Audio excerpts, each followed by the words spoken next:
That is number 32, Reese Davis, the tight end. So those are your captains tonight for the Mustangs. And, Jacob, a very comfortable evening here as we get the local weather pulled up. The Dell's Heating and Air temperature at kickoff right here from Lenoir City. Currently 70 degrees. Temperature is going to drop throughout the evening as the sun goes down. But the Mustangs, as you said, getting ready to take the field. So we're going to send it back to the station for our 32nd Don Ledford kickoff spot. Imagine a truck that doesn't just own the road, it dominates it. It's not just about the destination, it's about the journey. And our new GMC Sierra is elevating every moment of that journey for me. It's not just a truck, it's a lifestyle. Don Ledford didn't just sell me a truck. They saw the lifestyle I wanted, and they found me that truck.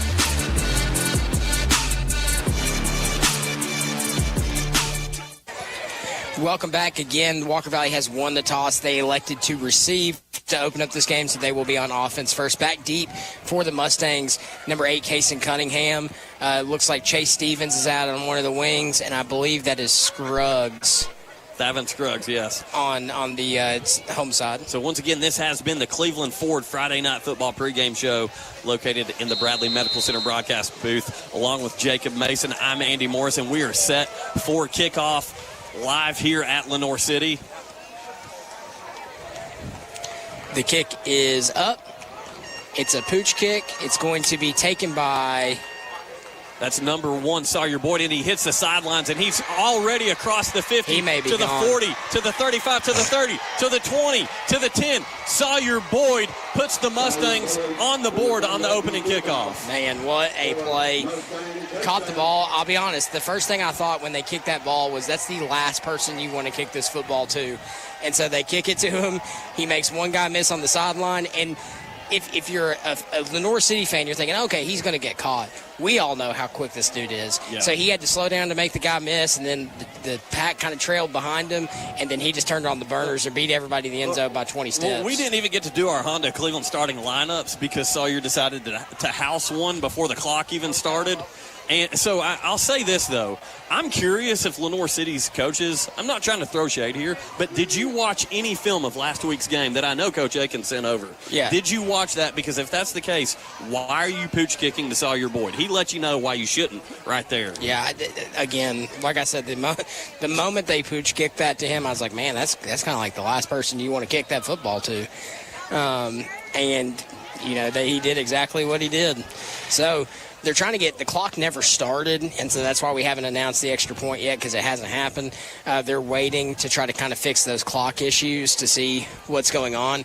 We've also had some light issues. They've got those fixed now, but beforehand the home side lights weren't turning on. We do want to thank Cleveland Ford for being our first quarter sponsor for all of Walker Valley's games this year. Cleveland Ford is your sponsor in the first quarter. Go check out those new Mustangs, those new Broncos they've got over at Cleveland Ford. Cleveland Ford.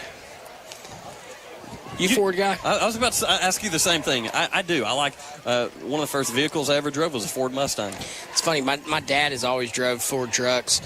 You like the Lightning? You on the fandom of the electric F-150, the Ford Lightning? I don't know. No, you seem like an EV guy. That's just why I was asking.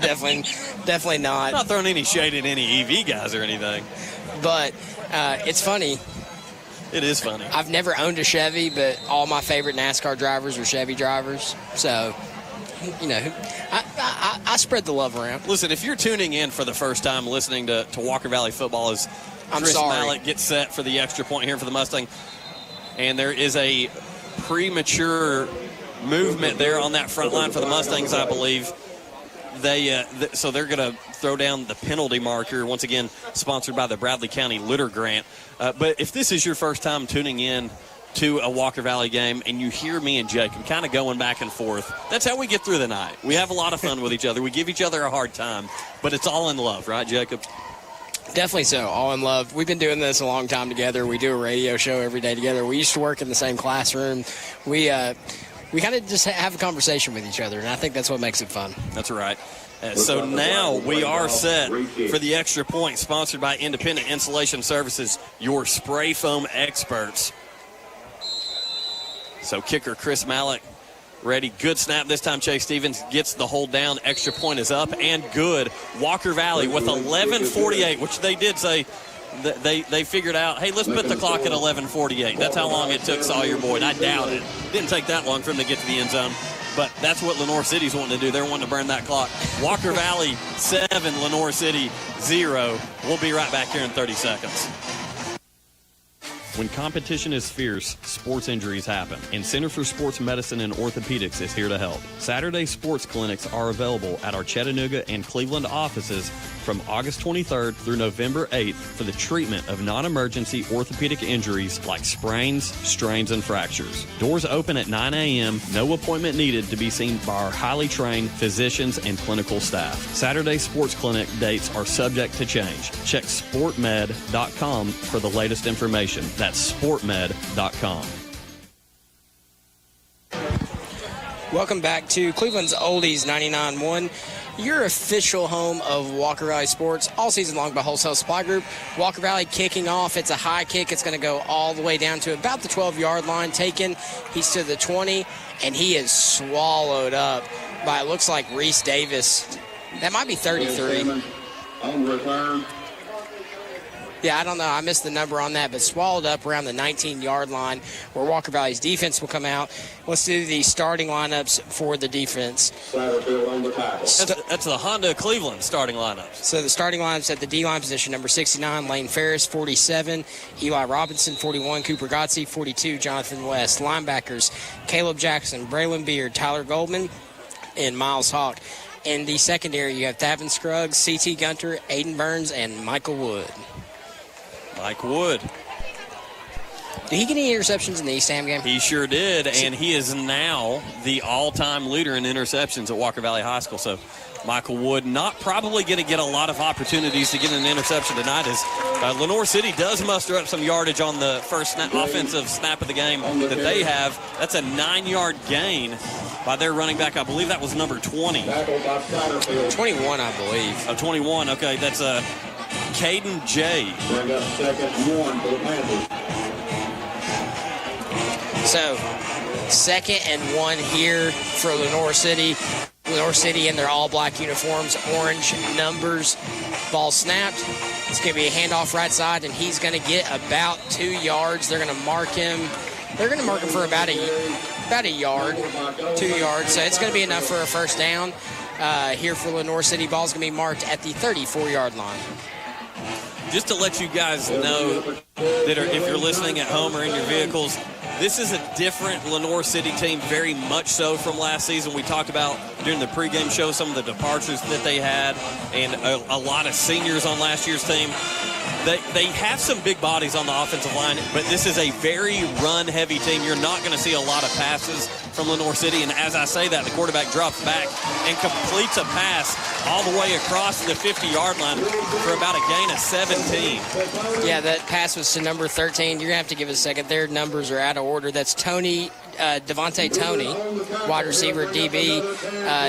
You don't see a lot of high schools that have a fullback anymore. They got a fullback with a hand in the ground, so love the fullback position. Yeah, me too. That's one of those that's kind of a lost art. Gritty football is what that is. Beautiful skies up here, awesome sunset. Look over here to our right.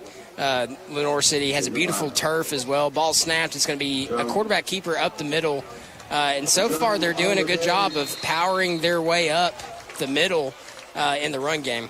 It's going to be a gain of about 4. So that on that long catch for Lenoir City, that was Devontae Tony, number 13. Luckily, Michael Wood there to bring him down. But Lenoir City showing some promise offensively here early in this game. Again, if you're just joining us, Walker Valley already up 7-0. That Wright Brothers construction touchdown by Sawyer Boyd on the opening kickoff of the game.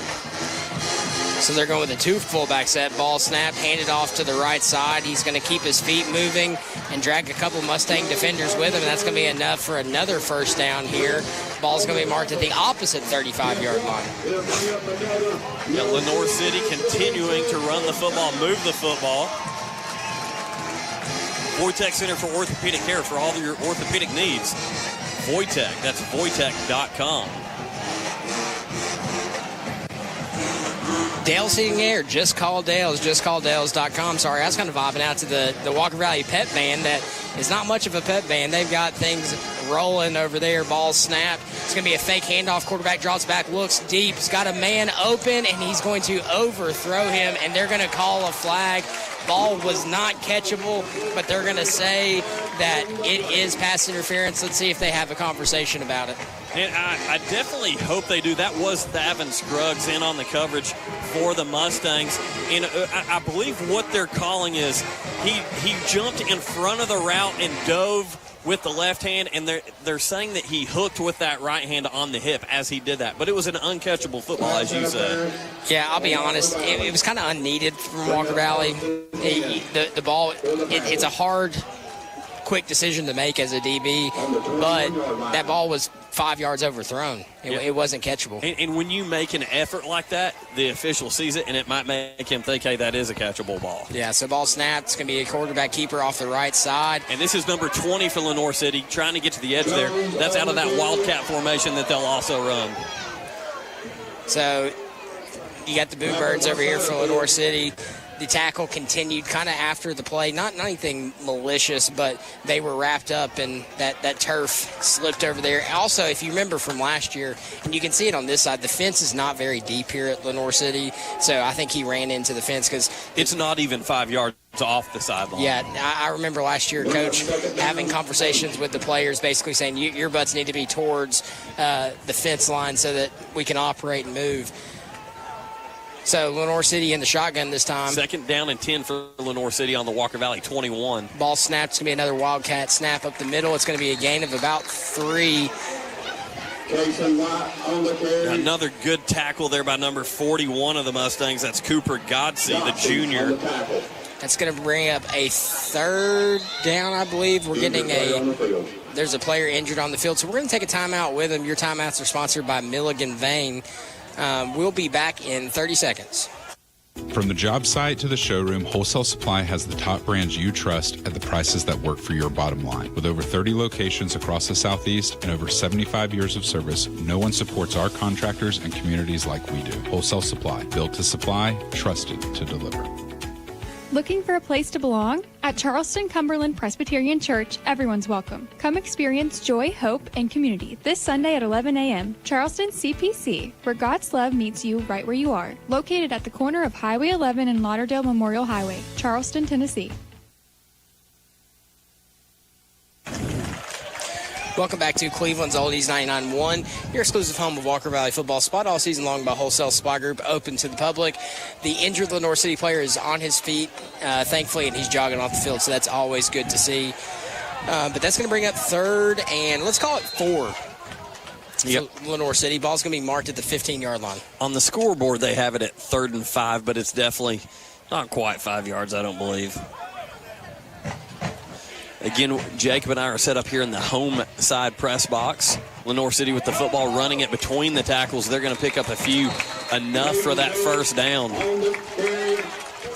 So going to bring up 1st down. Also, they're inside the key of Cleveland drive zone, all the way down to the 10-yard line. It looks like it's going to be 1st and goal from about the 9.5. So Lenoir City's got something cooking here with this run game, and they've mixed in a few passes in this drive because Walker Valley, no ifs, ands, or buts about it. They're playing run defense. They're loading the box, even playing down one defensive back. We've seen them kind of bring in another linebacker. Lenoir City trying to pound the football again there on this 1st down, and it looks like he may get a couple.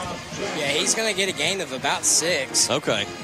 It's going to be inside the 5 all the way down to the 4-yard line. Having the view that we have now, Lenoir City's gaps, when I say gaps, where their linemen's feet are set, they're toe-to-toe, and what that means, or toe-to-heel, very short gap. They're trying to just push that Walker Valley defensive line off the football and chunk a few yards, and they're doing a good job at it so far as they're inside the 5, about to try to score. They go right up the middle. Looks like he's going to be stopped just short. It's going to be 3rd and 1 from the 1-yard line. We saw the Walker Valley defensive line as well as the Mustang linebacking core last week at East Hamilton do a really good job when they need to play run stop. they had some huge moments in that East Hamilton game. So far tonight, looks like they might need to wake up just a little bit. Yeah, for sure. And they always do a good job of coming in and making adjustments. You know, it seems we talk about it every week. Ball snapped. It's going to be a quarterback keeper at the middle, and that's going to be a touchdown for Lenoir City. They're going to get 6 on the board, and they've got a nice little light show up here. LED lights flashing and blinking. So we've got a 7-6 ball game before the extra point here for Lenoir City, trying to tie things up.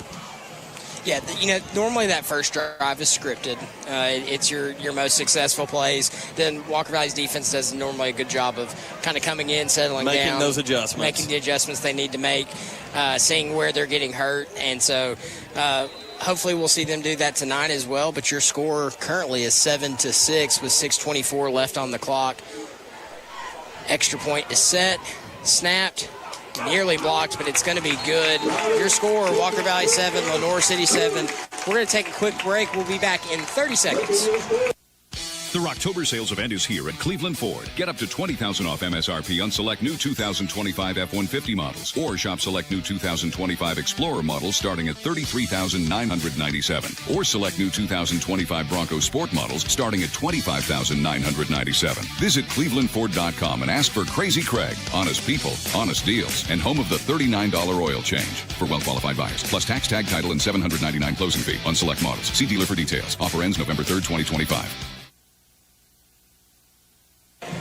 Welcome back to Cleveland's Oldies 99.1, your exclusive home of Walker Valley football. Supplied all season long by Wholesale Supply Group, open to the public. Your score 7-7 here. Walker Valley took the opening kickoff back to the house. I assume Lenoir City is not going to kick it towards number 1. Yeah, I was going to say, I'm curious if they're going to kick it back to Sawyer Boyd this time. But again, pick your poison. You've got Sawyer back there. You've got Case and Cunningham back there that can do some damage. So might want to just try to pooch one to the middle of the field where those guys can't get to it. But 6:24 to go here in the first quarter, 7-7, as Jacob said. Along with Jacob Mason, I'm Andy Morris, excited to bring you Walker Valley football. Again, sponsored all season long by Wholesale Supply Group. And Lenoir City is set for the kickoff. Kick is up. And this one's going to go all the way through the back of the end zone. I'll be honest, I don't know why you didn't do that the first time. If you have the ability to do that, you should do that every single time. Yes, I mean... What a leg by that young man from Lenoir City. It hit probably about 2 yards shy of the back of the end zone. Yeah, I mean, analytics show anytime that you can put a team at the 20 and make them drive the length of the field, it's tough to do. And so, you know, Lenoir City learning from their mistake that first time and decided to put one through the back of the end zone. Well, very unfortunately for Lenoir City, Coach Akins can now deliberately put the ball in Sawyer Boyd's hands and Roman Yulo's hands. So now we're set for the Mustang offense to take the field for the first time. Your Honda Cleveland starting lineups on offense are Chase Stevens at quarterback, Kason Cunningham at running back, at Y-back Cole Brown, and I'm going to let Jacob get this first play here. Ball snap, thrown out wide. Looks like it's to Yulo. It's going to be about a gain of 8, where he's tackled finally by about 4 defenders. 5 defenders took to take him down. So again at Y-back, Cole Brown at the receiver position, Sawyer Boyd, Luke Hayden, Roman Yulo, and Joseph Arnett. At tight end, Reese Davis. And on the offensive line, Ashton Roshak, Caden Lassen, Andrew Dugan, Jason Jarnigan, and Cooper Bitzel. So it looks like Roman is down on the sideline. It looks like an ankle. And that's what's already kind of been bothering him a little bit. We've not seen him get a ton of touches compared to where he was at the beginning of the season from the time that he suffered that ankle injury. So team over there meeting real quick, and it doesn't look to be anything terrible because I believe they're huddled up right now and working for the next play. But definitely we want Roman at 100% for that Ray County game and for the playoffs. So definitely don't want to see anything of the sort with him, but he's up on his feet. You can tell he's frustrated, but that's just what he's walking around now, so no worries there, nothing serious again, but that's a situation that you want to pay attention to, and that you might want to kind of shy away from him early in this game until you get a feel for it. If you need to go to him, just like in Eastham, when we needed Roman was there to go to. Didn't overuse him. So it is going to be a Bradley Concrete Lamicon ready mix first down. They're going to give him the yardage there, and looks like he's going to get a break as well. So they're going to be in the shotgun, single receiver to both sides. Oh, sorry, they've got twins to the away side, single receiver to the home. Going to bring a man in motion. That's Boyd. They're going to hand it off at the middle. Cunningham does a good job of fighting for a couple of hard yards there, maybe a gain of 2. It's going to bring up 2nd and 8. Yeah, we saw Sawyer on that jet sweep. They did a little bit of a fake toss on that play. Chase Stevens went 180 degrees and handed it off to Cunningham, handed it off up the middle there, and Kaysen, some tough fought yardage there. They're going to give him about 2-3 yards on that carry. It's going to bring up 2nd down, and I believe we've got a biter there on the Lenoir City defense. There is a flag on the field. Yeah, a linebacker was trying to get a good jump on that, and they went hard count, and he couldn't slow down, and looks like he's going to be subbed off the field. That's going to be a 5-yard penalty against Lenoir City, and that's going to bring up a 2nd, and looks to be about a 3. So I just want to say this. It was 70 degrees at kickoff. Already you can tell it started to cool off. Starting to feel like that fall football weather. A little bit of a chill, nothing too bad. Very comfortable. Lenoir City sniffs that one out after, I believe, that was an incomplete pass. So. Yeah, it was a screen pass intended for Joseph Arnett. No, number 1. Sawyer Boyd. A little high. Honest to goodness, it's probably good he dropped the football because it would have been a loss of about 2. So it's going to bring up 3rd and 3 here for the Mustangs offense on their first true possession, even though the score is 7-7. Good news is Roman Yulo back on the field out wide here to where we are on the home side. The Mustangs working from left to right. 2nd down and 3 with 5:34 to go in the first quarter. We've got ourselves a tie ball game at 7. Again, if you're just joining us, Sawyer Boyd returned the opening kickoff. Then Lenoir City put together a very solid first drive with their primary run game. Pass completed out to the far side, and I believe that was Sawyer Boyd once again. Yeah, it was either Boyd or Luke Hayden. I think it was Luke Hayden. Yeah, that was 10. Luke Hayden. And so that's going to be enough for Bradley Concrete Lamcon ready mix first down. He needed 3, and he got 3.5. So that's going to extend the drive. Ball is marked at the 42-yard line. Walker Valley taking their time here, kind of controlling the pace of play. I'm looking at this matchup down here with Roman Yulo, and I know I just said kind of look out, but he's got such a good matchup and underthrown. Well, there had to be a mix-up on the route there. So the defensive back, number 24 for Lenoir City, extremely undersized compared to Roman Yulo. And if Chase Stevens was predicting Roman to cut off that route, that's kind of what that ball looked like. He was kind of expecting Roman to break out of that route. Roman continued downfield on a skinny post route and was wide open. But I'm surprised the defensive back did not adjust and try to go get the football. Looks a little lost out there on that island with Roman Yulo. So ball is not snapped. It's going to be a hard count. They're going to go twins to the home and away. Stevens calling out the linebackers. Ball snapped, looking, drops back, has time. He delivers and throws across the middle. Caught by number 6, Roman Yulo. He's to the 30. He's to the 25. He is to the 20, where he is tackled inside the key of Cleveland drive zone. Yeah, it looks like Roman's going to actually get down to about the 18, maybe the 17-yard line of Lenoir City. So, again, a Bradley Concrete Lamcon ready mix first down Mustangs. And what a ball from Chase Stevens. And Roman did a great job going up there and getting it as well. Chase put it only where Roman could get it. Roman went up there and snagged it out of the air, and then that's where he hurts you. Yards after the catch, he is able to get downfield and downfield in a hurry.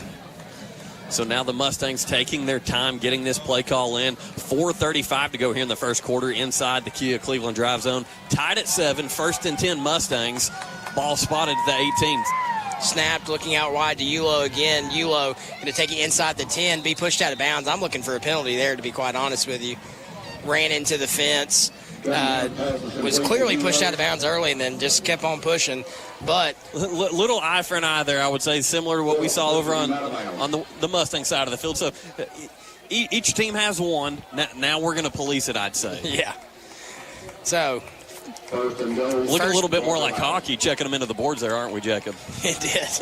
First and goal from the 8-yard line. Walker Valley comes out, twins to the away. Roman Yulo, the single receiver on the home side. Ball is snapped, looking for Yulo. Has it, thrown, caught, touchdown. Just an absolute mismatch. That young man for Lenoir City is on an island with Roman Yulo, who has the physical advantage, the speed advantage, just any advantage that Roman can probably count higher than that young man. And that may be the case tonight because Roman might be counting some touchdowns if they keep him on him. Yeah, and here's the thing. I'll be honest. Roman's probably at 80 right now. Like, he's probably playing around 80%. Even on that jog off the field, you can tell, like, the ankle's not completely back yet. Extra point is up. It is good. Walker Valley 14, Lenoir City 7. Continue your thought, Jacob. We'll be back in 30 seconds after this break. Good thought. This is Neil Scott, GM of United Structural Systems. We're currently looking to expand our teams at both our Chattanooga, Cleveland, and Knoxville offices. We have a first-class benefits offering with medical, dental, vision, and ancillary benefits, PTO upon hire date, referral bonuses up to $2,500 per referral, 401k, and weekly production bonuses. And we have career paths, leadership development training, and even employer-sponsored industry certifications. If you're interested in joining, please go online at ussTN.com/careers or call us 423-320-8883. Welcome back to Cleveland's Oldies 99.1, your exclusive home of Walker Valley football, supplied all season long by our good friends at Wholesale Supply Group, open to the public. I'm Jacob Mason, joined by my good friend Andy Morris. Your score, Walker Valley 14, Lenoir City 7, with 4:15 left in the first quarter, which is sponsored by Cleveland Ford. That's right, Cleveland Ford. Check out over there off the Cleveland Motor Mile. Go check out some of those F-150s, those Broncos. Big fan of the Broncos, Jacob. I'm a Jeep guy. So the kick is up for Walker Valley. It's going to be fielded by Lenoir City at the 10-yard line. They're going to advance it to the 20, 25, and he's going to be brought down just across the 25-yard line at about the 27. Yeah, he did a good job right there fighting through some contact and getting some extra yards as they're going to be, like you said, marked at the 27-yard line. Hey, one thing about this Lenoir City, this Lenoir City, we like to have a good time. Offense kind of reminds me of my turtle a little bit. Swim shady, slow moving, but efficient, going down the field, kind of tucking it and getting a few yards at a time, but burned off a lot of time here in the first quarter on that first drive, and now are back on the field, probably trying to do the same. So Lenoir City set here on this first down. Going to hand it off on a sweep here to the near side. And that's I tell you what, the Mustangs were all over that one. There was no edge inside for the ball carrier of Lenoir City, tackled by Brandon Satterfield, junior linebacker for the Mustangs. Really, that's twice they've tried to get out wide. They're going to try to keep Walker Valley honest in that. Their bread and butter has been in between the tackles. They've been able to run the ball for about 5 or 6 yards in between. And can we be honest why? Big number 77. Yeah. His dad is He's awesome. Absolute riot. Love this guy. Every time we come to Lenoir City, have a great time talking to that guy. But number 77 for Lenoir City, a huge offensive lineman, big-bodied kid. And he is a senior. His name's Bubba Willis. You might remember us talking about him a little bit last year in that playoff game. But played nose guard last year for him. Really big kid, big-bodied kid, and he's been part of the reason, probably the main reason why Lenoir City's had that success between the tackles. Yeah, they're able to run it off that right side really well as he's playing right tackle. Ball snapped off to the right side, but Caleb Jackson does a good job of blowing that play up really before it gets started. They're going to get a gain of about a half yard. That's going to bring up 3rd and long for Lenoir City. I want to give a shout-out to Walker Valley High School freshman academy principal, Mr. John Burrows, listening to the Mustangs. And his wife, Kelly. Appreciate hearing from our listeners. Give you a shout-out when we get an opportunity. Mark Walker, listening from Gulf Shores, Alabama. Mustang superfan, Mark Walker, that is. He is a super fan. And what's cool about him is he watches us or listens to us for an hour and then is also normally multitasking. Watching Phillip Rivers' team down there. Yeah, down there. And Phillip Rivers' son, 4-star quarterback. Very good. A good little player. Ball snap. They're going to look deep. Thrown, way overthrown. Favin Scruggs had a chance to intercept that, but it sails out of bounds. Yeah, that was a 3rd and 15, so that's going to bring up a 4th down where Lenoir City backed up at their own 22, bringing on the punt team here. It's opportunity for the Mustangs to get the ball back, which when the ball's in control by Walker Valley, good things have happened for the Mustangs. Hey, Chick-fil-A is located on Keith Street and Paul Huff Parkway. Download the Chick-fil-A app today.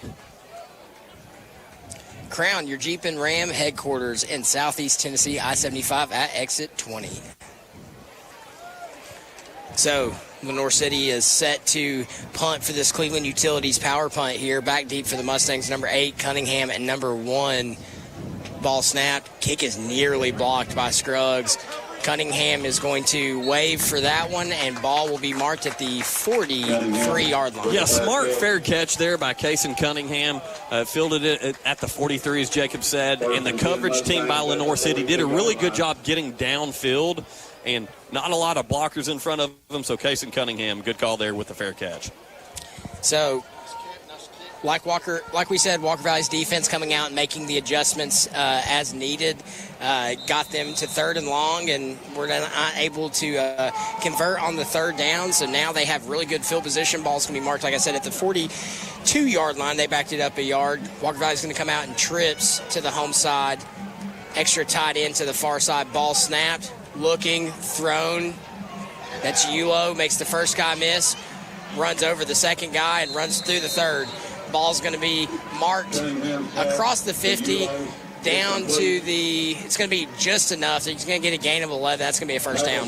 Yeah, once again, that's a Bradley Concrete Lamcon Ready Mix first down, Walker Valley. And Roman Yulo showing off some physicality. And the way he was able to dig his cleats into the turf here and drive through those would-be tacklers shows me that, yeah, we're a little banged up, but he's still got it, man. Absolutely. Empty set here. Stevens has pressure, throws across to He's just too fast. Boyd, and he's going to run past 7 defenders, it He's feels just like. too fast, and we've seen this a lot out of Coach Akins and the Mustangs offense. They run everyone else downfield, all the other would-be receivers, and they cut Sawyer Boyd on a crossing route underneath those routes. And when Chase hits him in stride, he was step for step with the defensive back, and as soon as the ball hit his hands, he had a 3-step advantage. He turns on the acceleration like I've never seen before. The linebacker legitimately was 2 yards away from him. Like, I thought, that's going to be blown up at the start. Like, that was a good job by Stevens just getting rid of it before he gets sacked. But then you see Boyd, he just shoots out of there like a cannon, man. It's hard to defend, and then he turns what should have been a 2-yard gain into a 25-yard gain. So 2 minutes to go here in the first quarter. 1st and 10 Mustangs from the Lenoir City 26. Stevens looks deep, finds Yulo. It's caught by Yulo at the 8-yard line. Big goes up in double coverage to bring that one down. Yeah, absolutely. Another great ball that only Yulo could go up and snag, and he's going to be inside the key of Cleveland drive zone now, all the way inside the 10. It's going to be a 1st and goal. Ball is marked at the 7-yard line. Again, if you're just joining the broadcast here in the first quarter, Walker Valley leads Lenoir City 14-7 already. A minute 35 to go till the end of the first. But Walker Valley again inside the key of Cleveland drive zone. 1st and goal. Ball snap. They're going to throw it up for Luke Hayden, and he's going to snag that thing out of the air. Touchdown. I was about to say it, but they got on the ball quick and moved. And that's a Wright Brothers Construction touchdown for the big Luke Hayden going up and getting that one. And you said this with Roman, putting the ball where only Roman could get it. You've got these weapons at receiver, and you could throw a ball just about anywhere, and they're going to corral it in. But Chase Stevens is putting the ball consistently. It's not just randomly here and there. He's consistently putting the ball where only those guys can go get it. Absolutely. If Coach Akins has said it on the coaches show before, one of the few ones that I have joined this season, kick is up, it's good, your score 21-7. But he said if you're going to leave Luke Hayden out on an island over there and we're in a goal line situation, we're going to throw it to the dude that's 6'4", 6'5". He plays above the rim. He does. I mean, if you're going to leave him, and they tried to get somebody back to him late, but if you're going to leave him out on an island, Coach Akins has said, we're going to throw it to him. Yeah, and listen, you mentioned it before I did, Jacob. Haven't been present at a lot of coaches' shows. Got to give you a hard time about that, but I'm impressed. You brought it up before I did. Hey, the time's changed. It's during school, and I got a job. Some people call it that. Linda Cash would be proud of me. A minute 21 to go here in this first quarter. Mustangs leading 21-7. Hanging right here with you guys as Walker Valley gets set to kick off to Lenoir City. And you mentioned, Jacob, that Lenoir City has had that script, just like everybody does. They script that first drive, those first 10 or 12 plays or so.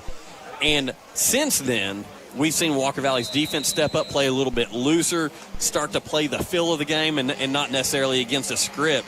The kickoff here fielded by Lenoir City at the 10, advanced to the 15, the 20, fighting a few tacklers, and he's going to be bounce it outside. There is a flag on the play. I think that might actually be a holding potentially on Lenoir City from where it came in at.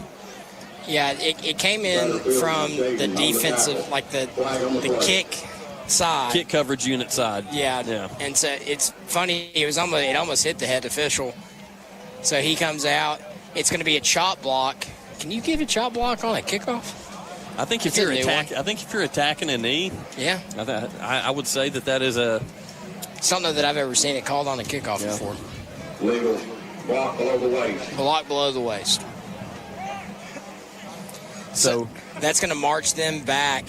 Ball is currently marked at the 24. Let's see how many yards. That's a 15-yarder, isn't it? I believe so. Because that's a personal foul. So that's going to march them back. It looks like they only marked it back 10. Brings it all the way back to paper release. No, you're right. It's 15. So, yeah, they ended up spotting it here at the 11-yard line. So, great field position for this Walker Valley defense. Not so much for Lenoir City's offense, as they're going to have to try to march the length of the field. Again, the score 21-7. Walker Valley with a minute and 11 seconds to go here in the first quarter. Lenoir City snaps the ball. They're going to hand off the middle. They got some room to run. He's going to bust this one out. He's to the 30, 35, 40. Michael Wood's going to hawk him around the 38-yard line, but busted through that line of scrimmage, and Walker Valley just lost contain, and he was able to bounce it outside and go wide. Yeah, so Michael Wood tracking him down from behind. Great effort by Michael Wood. Want to give him credit there. Michael Wood probably could have ran past him by about 10 yards if it was a foot race. Young man just ran out of steam. Well, it was funny. Michael Wood just ran up to him and just pushed him over. Kind of reminded me a little bit of that DK Metcalf play. Yeah. Remember when the interception happened and he chased him down from behind by about 25 yards. Michael Wood showing off the Jets there, but a big play for Lenoir City to get across midfield. Handed off between tackles here. Going to be met by Tyler Goldman, Braylon Beard, and a few other Mustangs. Looks like we also got Lane Ferris there in the action, so not much working on that first down play. The clock continues to roll. We're at 25 seconds left here in the first. Yeah, absolutely. Did a much better job outside contain there for the Mustangs. Something that Lenoir City does, we haven't got to talk about this much. They huddle up, they get their play call, but then they sprint to the line of scrimmage, and they either snap the ball or they go hard count, but normally they like to move fast. That's going to bring us to the end of the first quarter. Your Walker Valley Mustangs lead this game at 21-7. We're going to take a 1-minute break. We'll be back in one. For your second quarter coverage, this quarter was sponsored by Cleveland Ford. Ace is the place with the helpful hardware, folks. Ace is the only national retailer that carries Benjamin Moore paint. And when you buy a sample, we'll give you $5 off your next paint purchase. So if you want a new look for your home, look no further than Benjamin Moore paint at Ace. Check out the Benjamin Moore collection to show the colors of your Bears, Blue Raiders, or Mustang Spirit. Only at Ace. Offer valid on gallons of Benjamin Moore, Clark & Kensington, and Royal Paint. Limit one $5 coupon on 1 gallon purchase at participating Ace stores only. See store for additional details and exclusions. At Bradley Medical Center, our pledge is excellence. Every person, every time. From the beginning, we've understood that it's the people who make our town special. We all have a job to do, and we all depend on one another. At Bradley, our role is to make sure that you and your family can access the care you need when you need it from a medical team you can trust. And we're more present than ever. Bradley Medical Center, bringing it all back home. Welcome back to Cleveland's Oldies 99.1, your exclusive home of Walker Valley football spot all season long by Wholesale Supply Group, open to the public. I'm Jacob Mason, here with Andy Moore. Second quarter, Walker Valley leads 21-7. So the start of the second quarter here at Lenoir City. Another run play here. Not a whole lot going on that one. Yeah, off the right side to number 42, or tackled by number 42, Jonathan West. So the second quarter, sponsored by USS, your waterproofing and foundation experts. Visit them online at USSTN.com. By the way, I want to go ahead and let you guys know that Jersey College School of Nursing, your nursing career starts here, jerseycollege.edu. So Lenoir City taking their time now as they get up to the football under center. Got two fullbacks, hand in the ground, ball snapped, looking to pass. Quarterback's rolling out here. Looks Michael Woods intercepted. picked it off. It's to the 30, to the 35. He's going to be drug out of bounds. You jinxed it. Said he wouldn't have a chance to extend that record. I'm glad I jinxed it because he went and got it. He went and got it. Honestly, when I saw him in coverage and I knew Lenoir City's going to try to force an issue here, and he just cuts that thing off, hits him in the gut, and takes it up the sideline, that's going to be another interception for Michael Wood here in week 8, week 9? This is week 9, man. Michael Wood is really, and we talked about this a lot during the East Hamilton broadcast, Michael Wood has matured so much as a defensive back, not just as a football player, but he knows how to play receivers. He knows how to follow the eyes of the quarterback now. He used to go out there and just run with them and try to make tackles, try to get in the way. He knows how to play defensive back now, and that's why he's had so much success being able to give those windows, close the gap, and go attack the football. So they're going to go empty set here, hard count, almost a biter. Definitely a biter. I'm surprised there's not some laundry on the field there. I'm a little confused. They're blowing the whistle now. But while we have some stoppage in play, think about how many times it looks like it's going to be a delay of game penalty against the Mustangs. They were trying to figure out what formation they wanted to be in. It took a minute. But think about how many times we've watched that record change hands just since we've been calling the games together. Lane Miller, Braxton Smith, and now Michael Wood. That's, we're in a really cool era of Walker Valley football where they're having a lot of success and they're having a lot of really good players come through, and that defensive unit for the Mustangs is definitely something special. Yeah, Michael Wood, number 1 all-time in interceptions. Ball snap. Stevens has a man.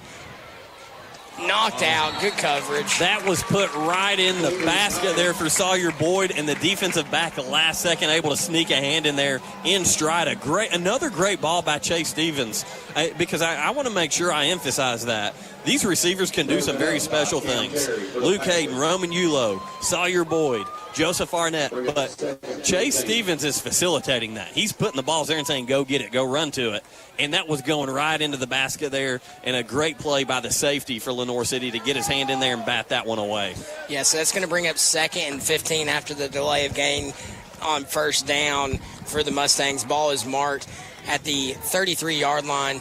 Chase going to scramble out of the pocket, looking, throws, tipped, and is going to fall out of bounds. That one was intended for Roman Yulo along the far sideline, which is the Walker Valley visiting sideline. Mustangs, again, where we are here in the second quarter on the home press box side, working from right to left. Yeah, it'll be interesting to see if Walker Valley tries a little screen pass here. I was just thinking the same thing. And one thing I've noticed, you and I have watched enough Drew Aikens offense and Tyler Pope offense.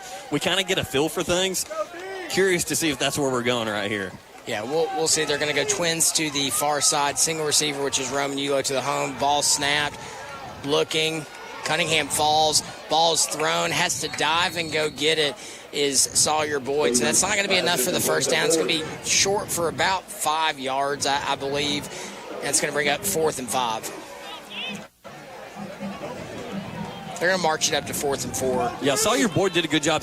As you said, slid into that one, just like you imagine a little kid sliding feet first into home plate on a T-ball field. That's how Sawyer Boyd went down and got that one. But the Mustangs offense on the field, 4th down and 4. I think they're going to go hard count and then take a timeout and punt the football. But Coach Aikens has been a little bit more aggressive this year, and they're going to be aggressive. Snap, caught at the sticks. It looks like that is caught by number 6, Roman Yulo, and that's going to be a first down. Yeah, that's a Bradley Concrete Lamcon Ready Mix first down, Roman Yulo. You want to talk about Coach Aikens' offense right there? That's a play that we have watched over and over and over, a sticks route. Throw some names out there. Daniel Denton, Brody Swafford. We've seen it year after year. And one thing, with each group as the athletes continue to be consistent. Real quick, we've got the ball snap. Stevens goes deep. Sawyer Boyd's all by himself, and it's overthrown just a tad. Really, I think it was off Sawyer's hands. We don't have a great angle here. It was off of his hands. That was a beautiful ball by Chase Stevens. Sawyer Boyd was all alone. Chase Stevens scrolling out to the home side, gets his hips around, and honest to goodness, I'm sitting here thinking, does that kid pitch? The arm that he just threw that ball with. He threw it from about the 40-yard line. The way he rolled out to this side, threw it down the side, or the near sideline here, hit and it went off his hands at about the 5-yard line. Very impressive arm. Especially having to get this too when the ball is on the arm side. When you're rolling out and you're step, you have to turn. You're exactly right, Jacob. Ball snap, going to be a quick throw to number 10, Luke Hayden at the 45. He's to the 40. And if you're Lenoir City, you're just sitting here, man, who do we guard? Who do you try to match up with between Roman Yulo, Luke Hayden, Sawyer Boyd? And listen, that poor kid that was covering Roman earlier, still trying to figure out if he can count as high as Roman. I don't think he can. Now he's down here covering Luke Hayden, trying to climb the ladder with Luke Hayden. I mean, honestly, you look at them from a size point. All of our wide receivers are 6'4", and you think, to us they look normal, but then they line up against these DBs and they tower over them. I'm looking at Luke Hayden standing over 24 right now, and he looks to be 3 helmets taller. That's the young man that was stuck with Roman. They said, hey, we're going to move you to Luke Hayden. Ball snap, single coverage to Roman Yulo, caught at the 15. He's going to keep his feet rolling all the way down inside the 5-yard line. So let me paint this picture for a second. Roman Yulo in that skinny post route again, catches the ball between 2 defenders, immediately pulls up, plants his feet in the ground. The 2 defenders try to wrap him up and just go right by him, and he continues for about another 6-7 yards inside the 5-yard line, nearly scores a touchdown before he's brought down. 6 or 7. 6-7. But, hey, you painted that like Bob Ross. Ball snap, thrown. It looks like it's caught. Let's see. Wright Brothers Construction touchdown. That looks to be number 6, Roman Yulo, on the same play that he scored down here on this side of the field. That's going to extend the lead to 27-7. With a 9:35 on the clock, Roman Yulo with another Wright Brothers Construction touchdown, Mustangs. 27-7 the score right now, awaiting this extra point by Mr. Consistent, Chris Malik, game winner against East Hamilton couple weeks ago. And how huge is that? That puts us in the driver's seat here in the region. Kick is up. It is good. So your score, 28-7, 9:35 left here in the second quarter. We're going to take a 30-second break. We'll be back in 30. Do you suffer from unsightly leg veins? Are your legs turning brown or swelling? Do your legs feel heavy, tired, or achy? Do you have restless legs or leg cramps disturbing your sleep? These symptoms are signs of bad veins. Dr. James Gooden at Milligan Vein offers an office treatment that can make you look and feel better, and your procedure is covered by most insurance. Find more information online at milliganvein.com or call Dr. Gooden today at 423-961-5682 and get rid of those bad veins. Welcome back to Cleveland's Oldies 99.1, your exclusive home of Walker Valley football, supplied all season long by Wholesale Supply Group, open to the public. Jacob Mason joined with Andy Morris, or also known as Bob Ross, painting pictures over here. I do what I do, Slim Money. You do what you do. We don't make mistakes, just happy little accidents. But we're going to kick off from the 40. Kick is up. He's been consistent all night long with the ball landing around the 10-yard line. It's going to be inside the 10 to the 8. Ball is taken up the middle. He's got a lane to run. He's to the 35. He's to the 40. He's going to be tackled at the 42-yard line. Great return there by Lenoir City. And I want to get a number. I believe that was number 23 for Lenoir City. That was the defensive back and running back Eli Whaley, showing off some speed of his own there. Yeah, did a great job of finding the hole in the coverage and just running straight through it and getting a good gain. That puts Lenoir City in good field position and desperately flips field position because they've been struggling when it comes to that, being inside their own 20 the past couple drives. Yeah, you're exactly right, and they've struggled with the run game since that opening drive, not been able to move the football as efficiently. And like I said on their last offensive possession, you can accredit the Walker Valley defense for the adjustments they've made in game within this first half of making sure that Lenoir City's not had that same rushing success.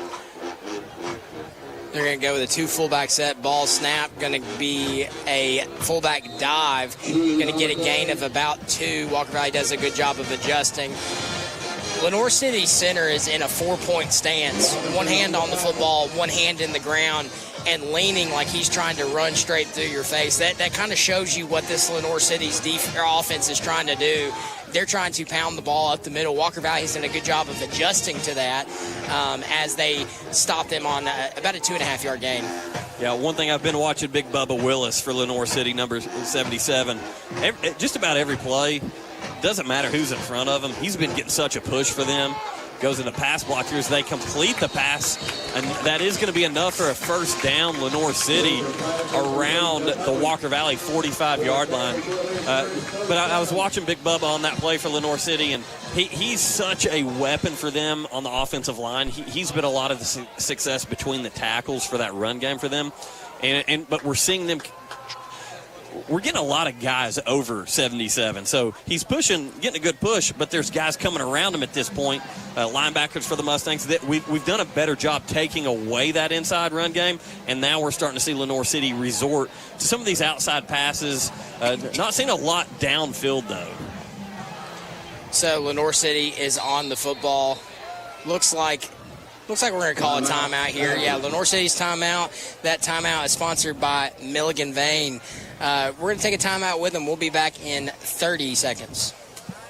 The Billy Haney Meat Company has been serving this community for 56 years, locally owned and operated, and open to the public. Feel free to call or just walk in to get all of your bulk food needs with no membership required. Keep your chest freezers stocked with frozen and fresh hamburger patties and frozen chicken of all types. The Billy Haney Meat Company literally has it all. Those square pizzas we all loved in school, they have those too. And they keep a large supply of your favorite candy and chips. Call the Billy Haney Meat Company at 336-2468 or visit them at 2154 Old Charleston Road.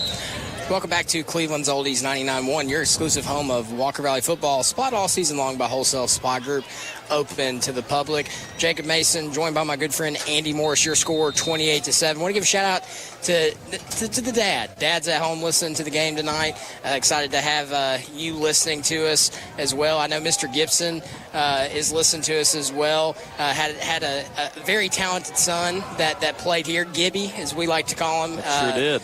Is now at Carson Newman playing some baseball. Ball is snapped, going to be handed off up the middle. There is a flag on this play, but Walker Valley has swallowed them whole. It's going to be a loss of about 3. Yeah, I believe that was a holding call, the way it looks. Lenoir City's coach is not happy right now. Flag on the play. So we're going to wait for this flag to see. Yeah, Aiden Gibson, man, what a stud athlete for Walker Valley back in the day. Football, baseball. Went up to Carson Newman and took the starting shortstop job year 1. Plays a little. I mean, he's a utility guy. Plays everywhere. I love when he gets to come down to Lee. You get to see him play. But another guy that ran the stick routes really, really well, was able to get out there to the sticks, turn around and catch the football. You're right. And so this penalty looks like it's going to be declined by Walker Valley.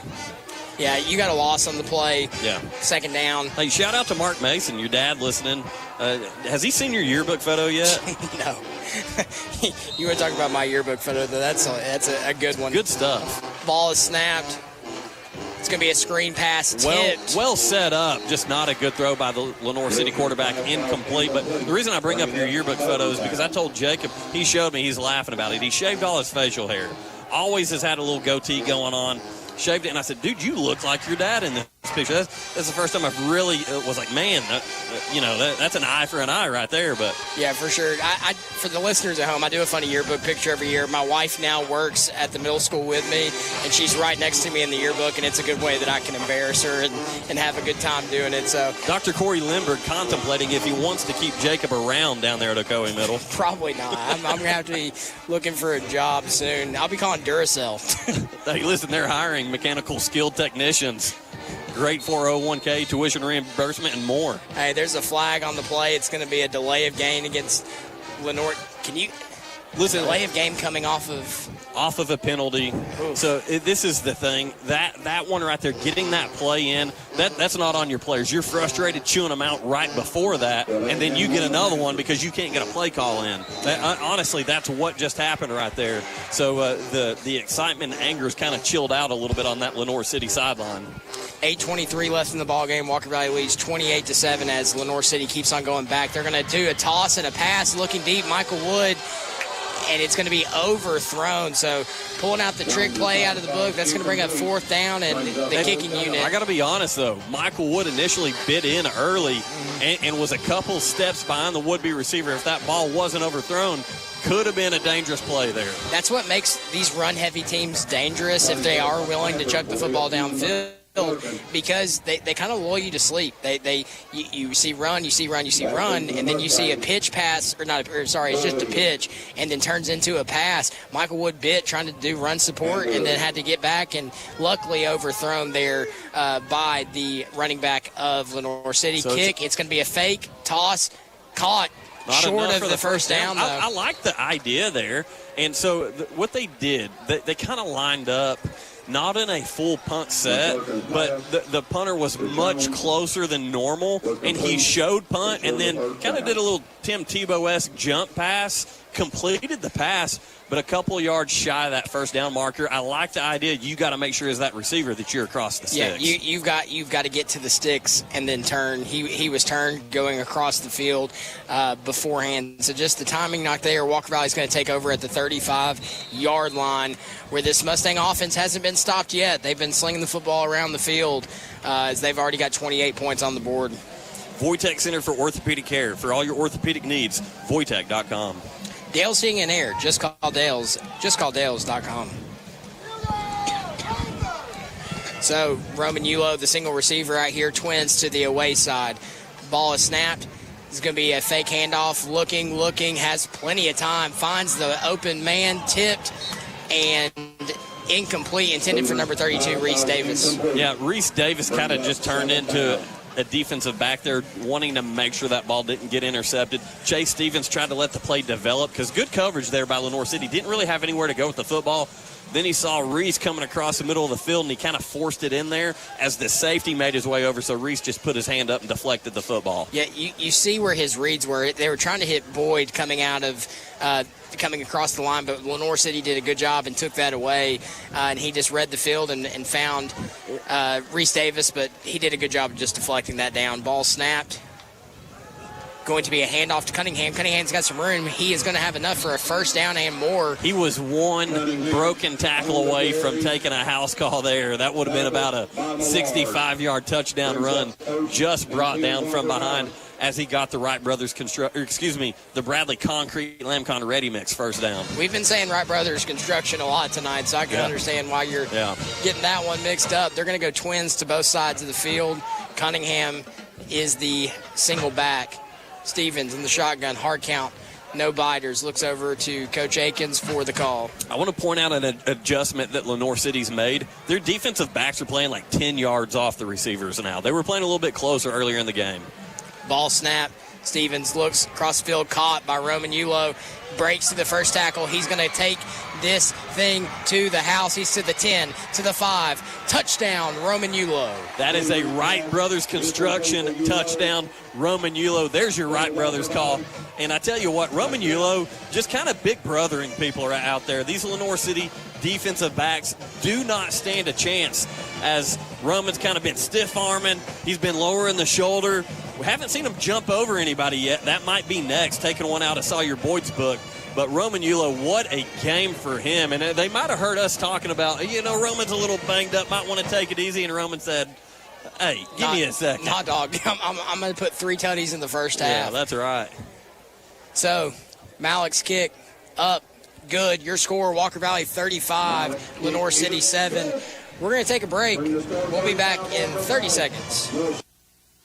The Cleveland Family YMCA offers affordable after-school programming on campus at most Bradley County and Cleveland City elementary schools. The Y After School program provides a safe, enriching, and fun environment for kids to thrive in beyond the school day. They'll get page-turning homework help and find their playful after-school spot with games, sports, and exercise. For more information, contact the Cleveland Family YMCA today at clevelandtnymca.org.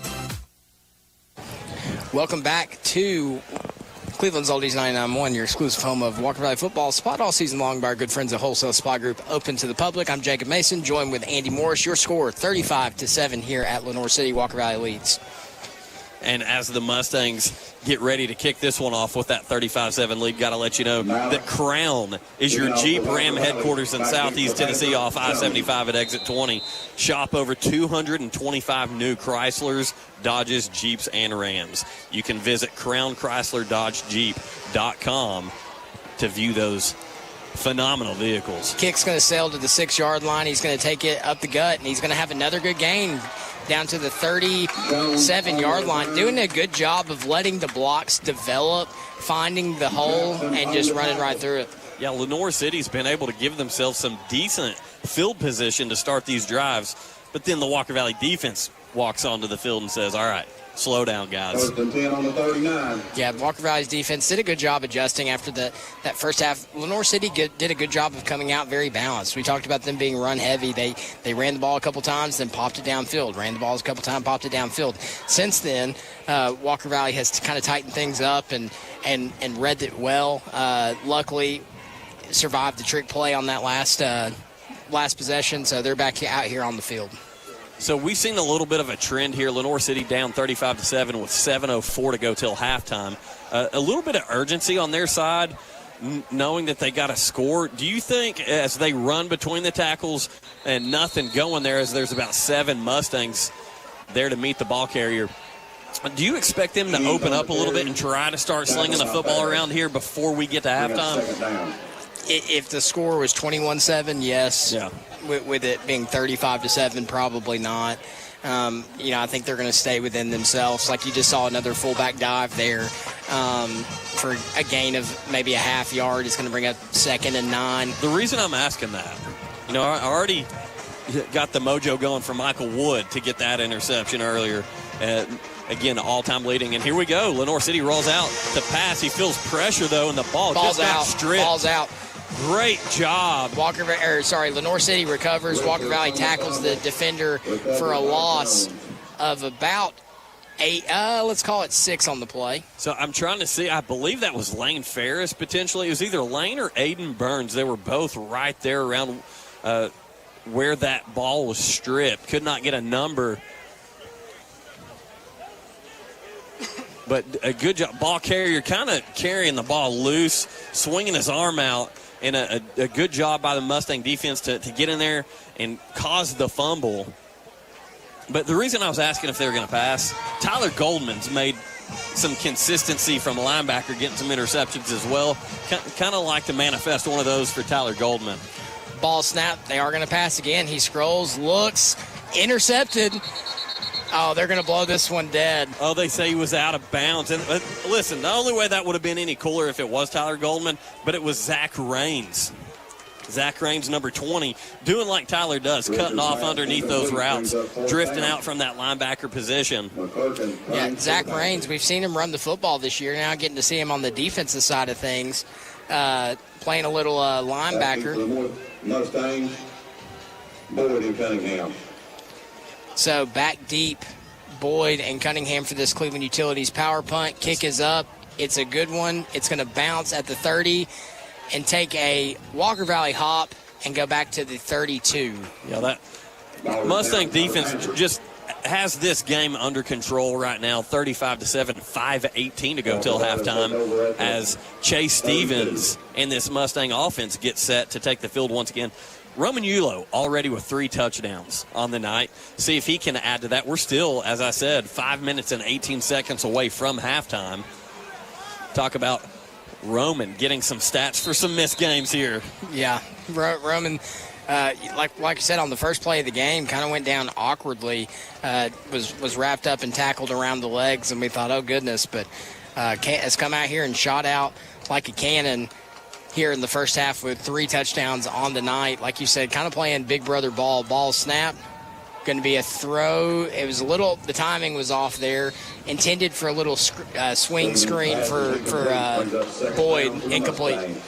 Yeah, real quick, haven't done a lot of these tonight. Billy Haney Meat Company scoreboard update. Cleveland currently leads at the half 14-13 over Bearden. So Cleveland looking to get their first win of the season. Looking good so far with that 14-3 lead at halftime. Ray County right down the road playing Loudon up here in Loudoun County, leading 21-0. Again, that's Ray County at halftime leading Loudon 21-0. Bradley is on bye week this week. Chase Stevens drops back, throws another deep ball. This one caught by guess who? Roman Yulo. That ball was thrown at the 25-yard line and was caught at the 25-yard line. It's a 50-yard ball, if my math's correct. Yeah. Man, I tell you what, 503 and Roman Yulo has just owned this first half for Walker Valley. I can't wait to get the stats rolling in here at halftime. He might be going after a single-game record here. Honestly. I wonder if Brody Swafford's listening, because I'm pretty sure that it's Brody that has that single-game receiving yard record for Walker Valley. So, 4 minutes, 30 seconds left. Ball snap. Stevens looking, throws. Caught. Number 32, Reese Davis at the 20. He bounces it inside. Going to take about 5 defenders to tackle him. Yeah, got down to the 15-yard line. And as a matter of fact, Brody Swafford might actually be down on the sidelines coaching, as he is a volunteer assistant coach for the Mustangs now. So I doubt he's listening to us. Yeah, he's got better things to do right now. Well, whatever they're doing a good job over there as they lead 35-7, 4:30 on the clock left. So, Walker Valley Twins to the away, single receiver to the home. Roman Yulo, the single receiver, they're going to drop 3 people on him. Stevens feeling the pressure, going to evade it somehow. Ball's thrown. Oh, man. Cunningham tried to run before he caught the ball. Great job by Chase Stevens, Goodness gracious. Just allowing himself the time to get rid of that football. Looked a little bit like Patrick Mahomes there, the way he was moving. The criticism that I heard about him before the season was, his feet were a little slow. You can tell that's obviously something he either worked on or was not just criticism, because he's been able to get outside the pocket when he needs to, evade pressure, does a great job of not really putting the Walker Valley Mustangs in a bad position by getting sacked. Yeah, for all reasons there, the way that play developed or didn't develop, did a great job making sure he avoided those would-be tacklers. And unfortunately, Casey Cunningham not able to corral that football. But quick play here. Sawyer Boyd catches it on that same route that he had the incomplete pass a minute ago. Guess what? Takes it in for a Wright Brothers Construction touchdown. Sawyer Boyd getting back in on the action. Yeah, he cut like he was going to go inside. All the defenders went inside, and he said, skirt. Bounced that thing over to the sideline, and nobody ever had a chance of catching him. Touchdown, Walker Valley Mustangs. They're going to hang up over 40 points here in the first half, and there's still 4 minutes and 11 seconds to go.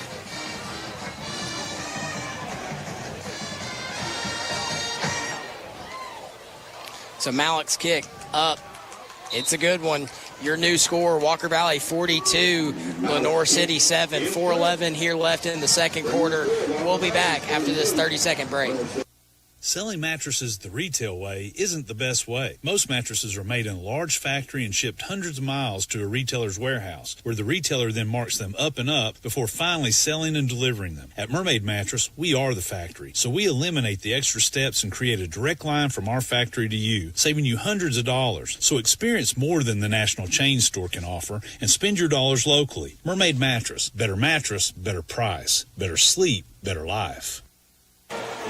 Welcome back to Cleveland's Oldies 99.1, your exclusive home of Walker Valley football all season long, supplied by Wholesale Supply Group, open to the public. Your score, Walker Valley 42, Lenoir City 7, 4:11 left in this half. Set to kick. We've kicked a lot tonight. Been pretty consistently from the 10 inside to the 5. So the kick is up. This one's going to be a pooch kick to the 30.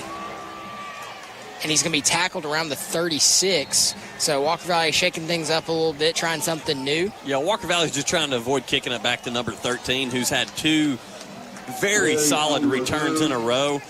Ultimately ends up probably about the same spot that his last 2 returns were, around that 35, 36-yard area. But pooch kick to probably the smallest guy on the field. So like the idea there by Walker Valley special teams to not kick deep. 4:05 left in the first half. Let's see if Lenoir City tries to eat some of this clock up, or if they, they did. They tried to open up and pass that last set of downs. Were unsuccessful doing so. Ball snapped. It's going to be a dive to the fullback. He's going to get about a half yard. It's going to bring second down and 9. Yeah, clock now under 4 minutes at 3:55 till halftime. Again, Walker Valley with the big lead, 42-7. So we're going to have that running clock going as we approach halftime here. Second down and 10. Actually, it's going to be second down and 9 for Lenoir City here from their own. They've got it spotted at the 36.5-yard line, close to the 37. Ball snap, going to be another fullback dive as they just try to push that crowd, but Walker Valley did a good job of getting through, and that's going to bring up 3rd and 7, so only a gain of 2 on the play. Yeah, Jacob, they don't have play clocks here on the field at Lenoir City, so not quite sure where the play clock is as far as each individual play, but I would imagine, like what we discussed on the last drive, now they've resorted to just trying to eat that play clock all the way down within 2 or 3 seconds before they're snapping the football. Well, they've already burned off 1 minute and 15 seconds here in 2 plays. So, ball snapped. It's going to be another handoff off the right side. He's going to get a gain of about 3, so that's going to bring up 3rd down and 3. Yeah, one of those things we talked about during the pregame show was the fact that the last time we were here was the first round of the playoffs last season, before Lenoir City was a part of our region, as they are in year 1 this year. I feel like those guys that were a part of that team last year, again, we've got some new faces on this team. Didn't they have a guy that was like committed to Cincinnati? They had a lot of guys. They did. Some multiple schools that you could consider college football mid-major type teams. And Walker Valley's not forgot about that. Those guys that are coming back, I talked to a few of them. Michael Wood was one of them today. These guys came out with some bad intentions for Lenoir City, and we're seeing it as Lenoir City forced to punt again, and this one's going to roll. Very good punt. Roll to about the 12-yard line of Walker Valley with 1:53 to go till halftime, so that is where the Mustangs are going to start what I would imagine is the final drive before the end of the first half. Yeah, and I would imagine that it's probably the last time you're going to see Roman Yulo, the last time you're going to see Sawyer Boyd, last time you're going to see Luke Hayden. Typically sometimes teams will come out in the first drive of the half. They'll have those guys, but I would venture to say that those guys' nights are over as they try to stay healthy for a big game coming up against Ray County on Halloween. So again, 1:51 on the clock. Mustangs starting this drive. Chase Stevens actually drops the football, has time to pick it up, completes it to Kason Cunningham, who's got enough for a first down, and he hits the sidelines. Kason Cunningham getting lonely, wanting to get in on the action across the 50 to the 40, to the 30, to the 20, inside the 20, and he's brought down just around the 10-yard line. But there's a flag on the play way back at the 25-yard line. But what a play. It was a screen pass to Cunningham, but it developed slow because Chase dropped the ball, picked it up, and was able to get it out of his hands. Yeah, shout out to the Mustang offensive line, giving Chase enough time to pick that ball up before they retreated out there for the screen. I hate that that's coming back because that would have been a net gain of almost 80 yards. Yeah, Kason Cunningham, man, he hit that sideline and took off. Like I said, he was excited to touch the football, get in on the action. All the receivers have been eating up the touches, and he said, okay, give me a shot here, and could tell once he got to about that 15, 10-yard line, he started running out of a little bit of steam there because he was booking it down that Walker Valley sideline. So that's going to bring him back to about, they're actually going to gain 3 or a yard on the play, 2 yards. It's going to be 1st and 8. So is that a spot foul? Yeah, it's a spot foul. It was around the 25-yard line. Gotcha. So minute 30 on the clock. Again, Mustangs leading 42-7. Ball snapped, fielded well this time. Pass complete to Roman Yulo. To the 50, to the 40, to the 30. Wow. To the 20, to the 10, to the 5. Touchdown, number 6, Roman Yulo. Make that 4 on the night. Roman Yulo said, listen, I've played these guys a couple times. I was a part of that team last year. I'm going to put it on you this year. And Roman Yulo is absolutely putting it on the Lenoir City Panthers tonight. So, if that ball was at the 12, it says ball was at the 13, that's a 87-yard touchdown. I can't wait for these first half stats. Rob Varner's been busy tonight. He has. And so I do want to say this. I'm pretty sure I remember this one. I'll let you get this call of the extra point. Kicks up. Malik's kick is good. So I do believe that the longest touchdown reception in Walker Valley history is Brody Swafford for 88 yards. That one just went 87, so a yard shy, but very close to that record as well. Man. No. Yeah, Pope's up here talking to us. He's wondering if he's breaking the longest yard. Missed it by 1 yard. So Coach Pope was just asking us, and I'm going to pull that up here actually. 81's the record. Oh, so it was 81.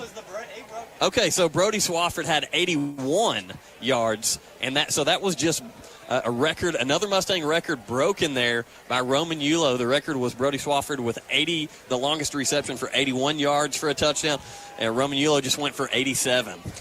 Man, he was all alone on an island, too. He caught that ball around the 50-yard line, and nobody had a chance catching him.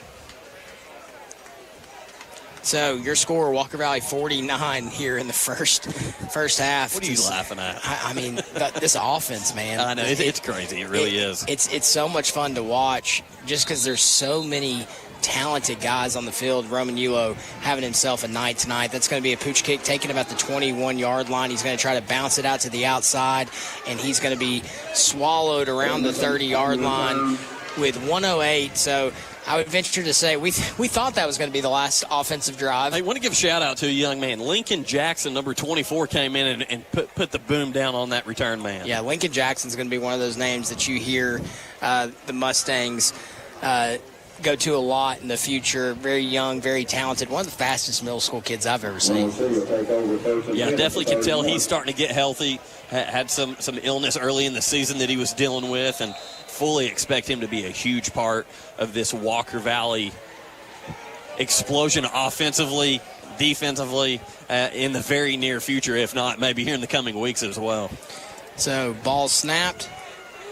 Going to be a Wildcat quarterback keeper, blown up by number 23, Braylon Beard. Love that effort, man. Braylon Beard's all over the football field as well. Braylon Beard just put his face mask through that young man's chest and drove him straight to the ground. Did a great job. That's going to be a gain of about 2. That's going to bring up 2nd and 8. So I'm currently working on getting some stats here, because definitely in the realm of breaking some offensive records here for Walker Valley tonight.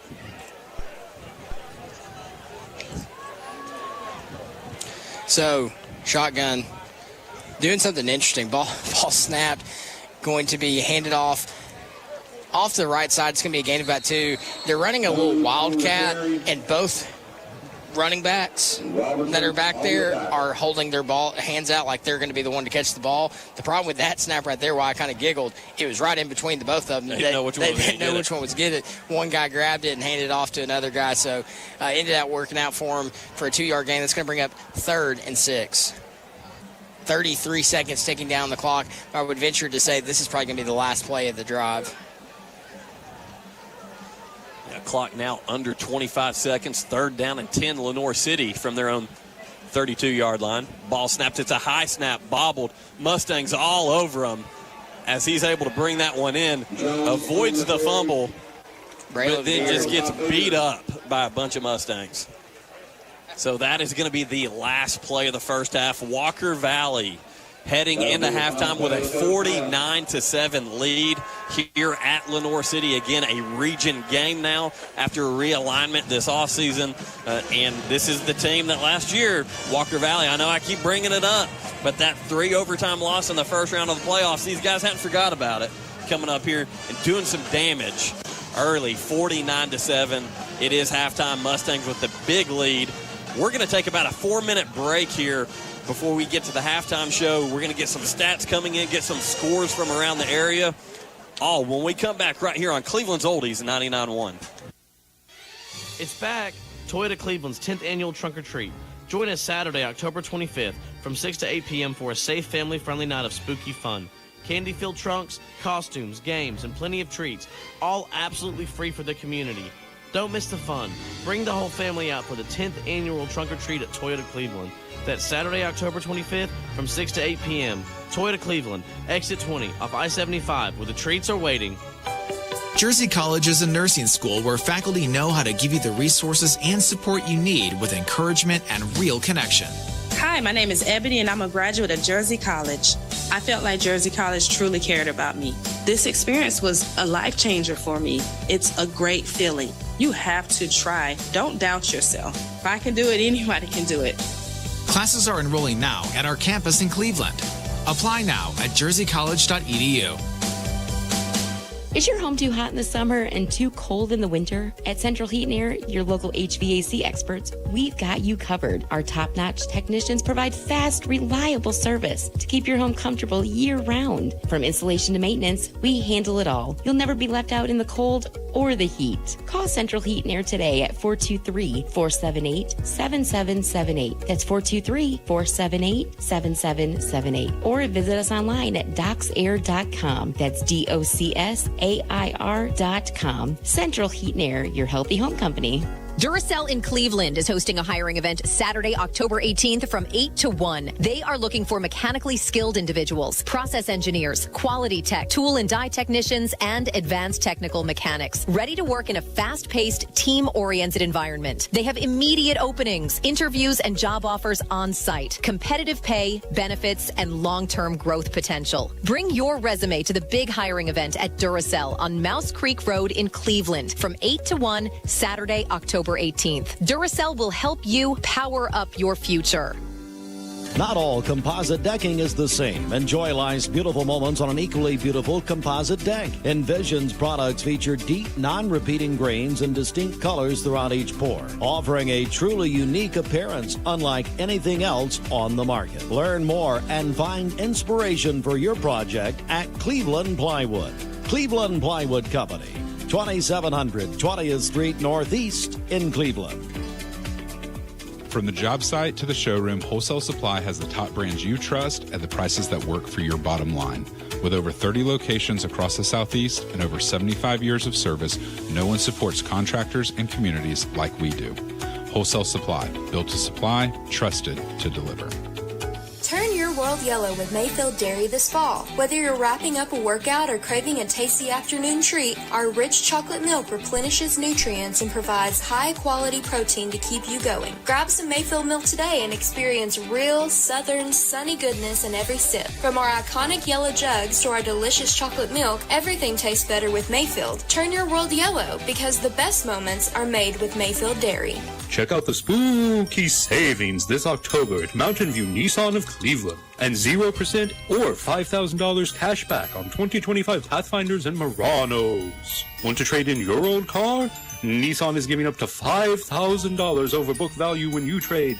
And they'll buy your car even if you don't buy theirs. Shop in person on exit 20 off of I-75 or visit cleveland-nissan.com. Payments are per month for 75 months. Does not include tax, tag, title, or dealer doc fee. Must finance through the dealer subject to credit approval and pick from the dealer stock. For decades, Cleveland Utilities has been your trusted partner in providing reliable utility services to the community, consistently delivering quality and care. Now, that same dedicated team is bringing cutting-edge fiber internet to the area. Enjoy fast, dependable connectivity backed by the local company you already know and trust. By choosing Cleveland Utilities Fiber, you're choosing superior internet. Check availability or sign up today at fiber.clevelandutilities.com or call 423-472-4521.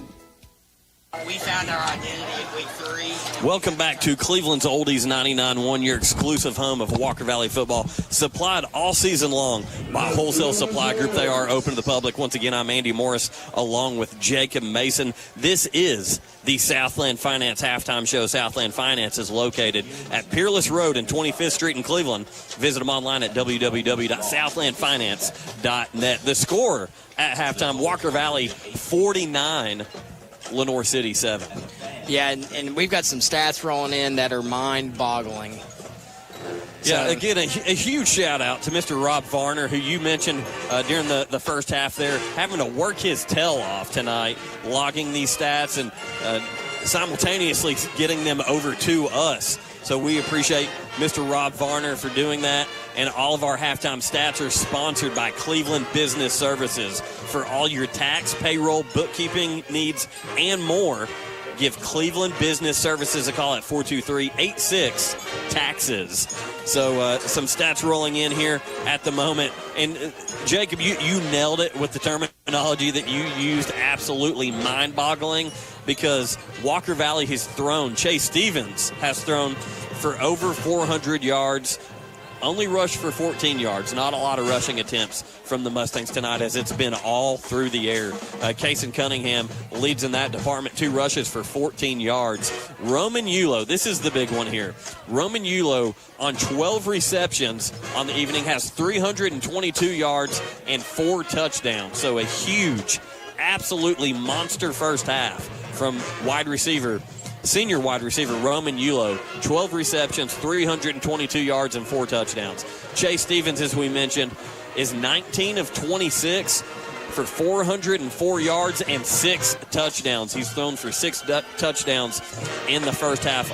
Obviously, that other touchdown was on the opening play of the game, the opening kickoff. Sawyer Boyd took one for a house call. Speaking of Sawyer Boyd, he's got 3 receptions for 50 yards and a touchdown. Luke Hayden, 3 receptions for 24 yards and a touchdown. Big jump ball play there in the first quarter, going up and getting that one by Luke Hayden. And then we've got on the defensive side of the ball, we've got Satterfield with 7 tackles, Beard 6 tackles. Those are your tackle leaders. And Lenoir City, 3 of 8 passing for only 42 yards, and on 25 rushing attempts, only 104 yards, and a lot of that took place on that first drive of the game. Very well scripted by Lenoir City, but outside of that, Panthers have had nothing happening. Yeah, Walker Valley's defense definitely made some adjustments, was able to kind of figure out, once they see a drive, they normally do a good job of kind of settling in and taking those things away. But great job by the defense. Michael Wood extending his record. How many interceptions is it on the season? So I'm actually working on finding our stats right now. So give me a minute on that. I'm looking for those all-time stats at this very moment. Okay. So, extending his interception record. We've talked about how many times we've watched that change hands. Lane Miller to Braxton Smith, now to Michael Wood. Just a really fun era to be a Walker Valley football fan, as we've seen a lot of success. Last year's postseason came to an end at this very stadium, but turning around and coming in 49-7 at halftime with Chase Stevens and Roman Yulo just absolutely putting on a clinic. Yeah, once again, this is the Southland Finance Halftime Show located off Peerless Road and 25th Street in Cleveland, right there in front of the Old Ace Hardware. Excited to see what's going to be going in over there, by the way. One of the big things in Cleveland is when there's some turnover with some buildings, everyone's excited to see what else is coming to the area as we continue to grow and develop in Bradley County. But again, what an insane offensive night. But we've talked about all these numbers, all these potential records that are being broken tonight. But let's talk about the Mustang defense for a second. Outside of the first drive, we've had Michael Wood get a takeaway, which he was, I believe, did already have the interception record, but is just tacking on to it at this point. He was either tied with Braxton Smith or was one ahead, but he just added another one tonight. And from what we've seen up to this point in the season, the conversation has been all the weapons on the offense, all the weapons at receiver, and without a doubt, that's true. But we're starting to see the same thing defensively from Walker Valley. And again, this is against a Lenoir City offense that's struggling a little bit, but we've seen it the past few weeks against Eastham. The defense steps up when they need to, and when they need to make plays, they do it. If you can hold Eastham to 37 points, you're doing a good job. Like you got to think they went over and played Harvey in Ray County. I think hung up like 50. You know, they're a good. They're as good as any offense that you're going to see in 5A. And so Walker Valley did a great job of making the stops when they need to stop, but have really settled in here in the second half of the season and really buttoned some things up and doing a really good job. So, it's exciting. Like I said, it's just an exciting time to be a Walker Valley football fan as we're in the driver's seat currently. If I'm doing the scenarios right in my head, we're big McMinn County fans coming next week if they beat help us lock this thing up. Ray County, it's locked up. And we talked about this on the car ride up. If Walker Valley is able to keep this thing rolling, they have a chance to be at home for 3 straight rounds. And what an atmosphere that would look like at the MAC. We were also talking about this. I don't know that there's a better playoff atmosphere with Walker Valley's fans, Walker Valley's band. One thing that we talked about, I think we should try to encourage like some cowbells being sold up there at the MAC. Get some exciting, noisemakers up there. Jacob's over here trying to turn the Valley into Starkville, apparently. Hey, anything to give you an advantage. You want to talk about an advantage? We've got an advantage. They're called our wide receivers. Well, another one I'm going to talk about. The Walker Valley band, if you're anywhere near the 30-yard line at home against us, even their pep band tonight, bringing a bus load up here, making some noise and being rowdy, when you come down to the MAC, it's a really tough environment to play in, and Walker Valley has the chance to be hosting 3 rounds there. 3 rounds. That's crazy. Yeah, that absolutely is crazy. And again, this is the Southland Finance Halftime Show. Walker Valley leading this one 49-7 at Lenoir City on the road. And it's been a fun night, to kind of just put it simply. Been a very fun night. Yeah, started off the night with every time we come up here, we stop at a little Mexican restaurant near Food City. Got some good food. Jacob didn't get kicked out this time, so that was a plus. Yeah, I can get a little rowdy. Got to keep your shirt on inside the restaurants, Jacob. They say shirts, shoes, you got to have all that stuff. I just didn't know. No, I'm just kidding. But, started off the night with some good food. They came out, and Walker Valley wasn't stopped. Didn't have to punt in that first half. Scored on every possession they touched. They had 6 offensive possessions, scored on all 6 of them, and were able to take the opening kickoff to the house, courtesy of Sawyer Boyd, taking that thing up the sideline. So just a very impressive half. I say we do this. Let's take about a 3-minute break. We're going to see if you can find those all-time stats. Yeah, I'm getting frustrated here looking for them. You're over here searching like a detective through your drive. Hey, real quick, though, let's do Billy Haney Meat Company scoreboard update as we get some scores from around the area. Got to give Cleveland a shout-out because at halftime, the Cleveland Blue Raiders leading 21-3. Actually, they're into the third quarter now, leading 21-3. Cleveland getting set for their first win of the season. And obviously, we've been the beneficiary of a couple of their weapons from last year. Sawyer Boyd being one of them. Chase Stevens being another one. And so glad to have those guys on our team. And it's been a good fit. But with that being said, Cleveland had a tough hand dealt to them. One of the toughest schedules in the state, one of the toughest regions in the state. Definitely, Coach Brown, we've had the opportunity to talk to him over on ESPN, Cleveland 101.3, The Drive, and a great guy who's got a great track record as a coach. He's going to get the Blue Raiders right, and look forward to some competitive games with them in the future. But I expect the Blue Raiders to win a few games here at the end of the season and potentially make the playoffs. That's crazy to think about how they go 3-0. They're in the playoffs. Yeah, and they play Hardin Valley and Farragut coming up. 2 very winnable games. The Farragut one's going to be the harder of the two. We saw them preseason.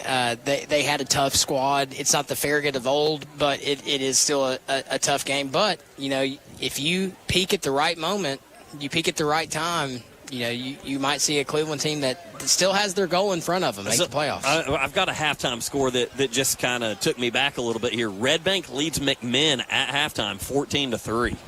Red Bank, wow. Red Bank's not had a great year this year. So I'm kind of curious what's going on there with the Cherokees. Maybe we got some injury, some sickness or something. Or did I see that Tyner was playing McCauley tonight? I can find it and let you know. I don't know if that is the case or not. Because I'm really interested in that one. You know, Tyner being a smaller school, McCauley being a private school, I could be really off. I just thought I saw something on social media.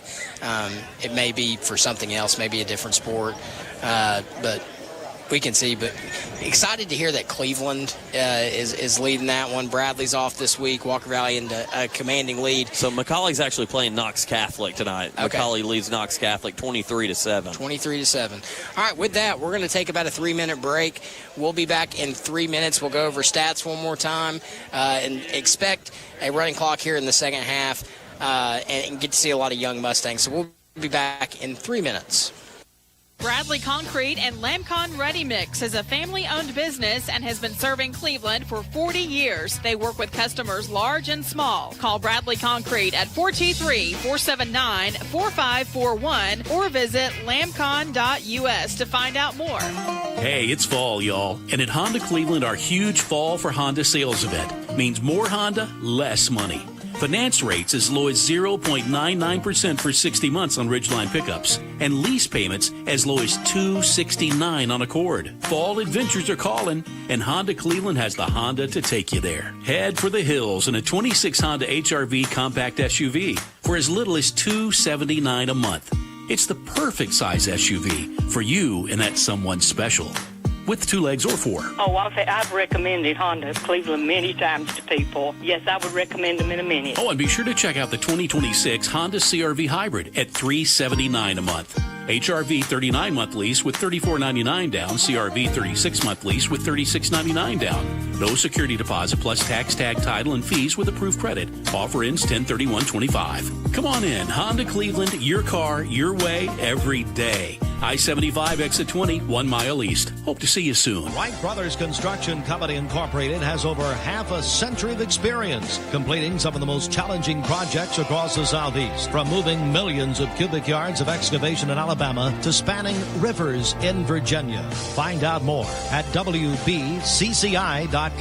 WBCCI.com. Wright Brothers Construction Company congratulates the student athletes and families of Walker Valley High School and says, Go Mustang! The drive into fall event has been extended at Crown City JR Cleveland.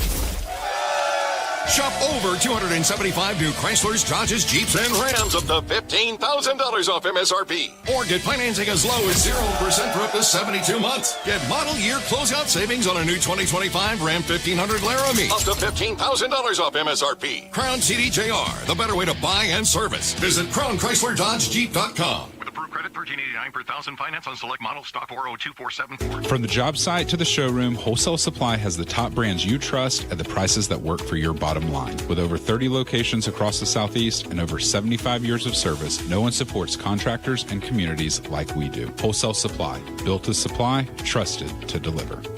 Men, are you having testosterone issues? Don't risk your health at a pop-up low-T clinic. Tennessee Valley Urology offers safe, medically supervised treatment with real results. And they're expanding. Their new Ooltewah location opens this fall. TNValleyUrology.com. Book your appointment today. The Billy Haney Meat Company has been serving this community for 56 years, locally owned and operated and open to the public. Feel free to call or just walk in to get all of your bulk food needs with no membership required. Keep your chest freezers stocked with frozen and fresh hamburger patties and frozen chicken of all types. The Billy Haney Meat Company literally has it all. Those square pizzas we all loved in school, they have those too. And they keep a large supply of your favorite candy and chips. Call the Billy Haney Meat Company at 336-2468 or visit them at 2154 Old Charleston Road. Welcome back to Cleveland's Oldies 99.1, your exclusive home of Walker Valley football, spot all season long by Wholesale Supply Group, open to the public.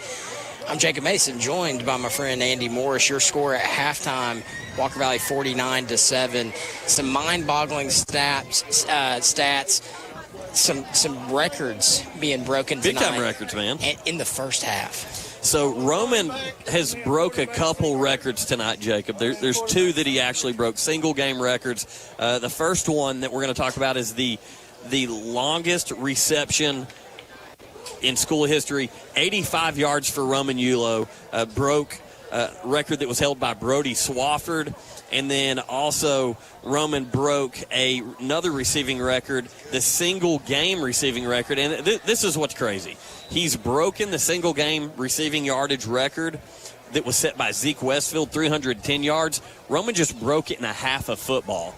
So Roman already with 322 yards receiving and 4 touchdowns on the night. So he could potentially, with some time here early in the second half, put this to where this record might not ever get broken. They're not. The ball's is going to be ran. We're going to get to see our man G out there. Gideon Hernandez is going to be running the ball. I don't see Walker Valley's starting offense coming out in the first half. Just going off track record from this season, when you have these big leads, Coach Akins has sent them out to start the half and then made that transition. I think you'll see 3 straight handoffs. Honestly, I just don't. There's no need. We'll see. You want to bet on it? You want to make a bet on air live here? Are we allowed to do? Is that legal? Can we do that? Well, maybe we can reach out to FanDuel and get new sponsorship. Hey, whoa! Hey, easy. We're an ESPN station now. Oh yeah, my bad. Bet ESPN. Bet right? ESPN. So I'm going to go in here and try to talk Coach Pope into bringing the first string offense out on the field. Try to win a little bit of money here with my boy Slim Money Mason again. This is the Southland Finance halftime show. How about this? If they stretch it out and pass. Loser has to shave their head. What do you think? Yeah, I'm not touching the flow, buddy. Your head's already shaved. Oh, me. So, sharing some stats here with the coaching staff. What an awesome first half. Exciting football here for the Mustangs. Scored on every drive. Scored on the opening kickoff, then went 6 straight drives, 4 touchdowns to Roman Yulo. Hey, my wife's alive. She just said no. You mentioned shaving my head. She said no. Hey, thanks for the communication there, my beautiful wife, Lauren. Loser shaves her head. At least your wife's listening. My wife's been in bed since about what time? She turns into a pumpkin at 8 o'clock, so she's been in bed for 40 minutes. Your wife was so happy when I came and picked you up to come up here. She's like, get him out of here. Get on my nerves. Oh, man. So, score at halftime, 49-7, Mustangs leading big. We're going to take about a 1-minute break, and we'll be back for the start of the second half from Lenoir City. Cleveland Tire Center for over 45 years with the best name in tires: Bridgestone, Firestone, Goodyear, and Michelin. Northley Highway, Cleveland. Cleveland Tire Center, where the name says it all. Sharpen those pencils, pack those snacks, and don't forget that back-to-school smile. Whoa, did you get braces? Yep, I went to Pediatric Dentistry and Orthodontics of Chattanooga. They let me pick these colors. It was so easy. Lucky, I can't wait to get braces. At Pediatric Dentistry and Orthodontics of Chattanooga, we're here to get those pearly whites picture day ready. Cheese! Call 423-541-5500 or visit pdoc.com to book your back-to-school appointment today. At Charleston Cumberland Presbyterian Church, the doors are open and the welcome is real. Living the gospel, loving the community, leading with hope. That's our mission, and you're invited to be a part of it. Join us this Sunday at 11 a.m. at the corner of Highway 11 and Lauderdale Memorial Highway in Charleston. Welcome back to Cleveland's Oldies 99.1, your exclusive home of Walker Valley football, spot all season long by Wholesale Supply Group, open to the public. It's the end of our halftime show, and that is sponsored by who? Southland Finance, Jacob. Glad you pay attention each and every week. Once again, we're live here at Lenoir City. Andy Morris along with the under alert, Jacob Mason, as we get set to start the second half. Mustangs leading 49-7. Want to give a shout out to Dr. Lindbergh, our PA guy, getting the week off. You know, he's had a couple weeks off. You know, we had fall break. We were at East Ham. Now we're at Lenoir City. But back home listening to us here as Walker Valley leads 49-7 to start the second half. The kick is up. I hope he was listening in the first half because I told him to fire you. Yeah, you did say that.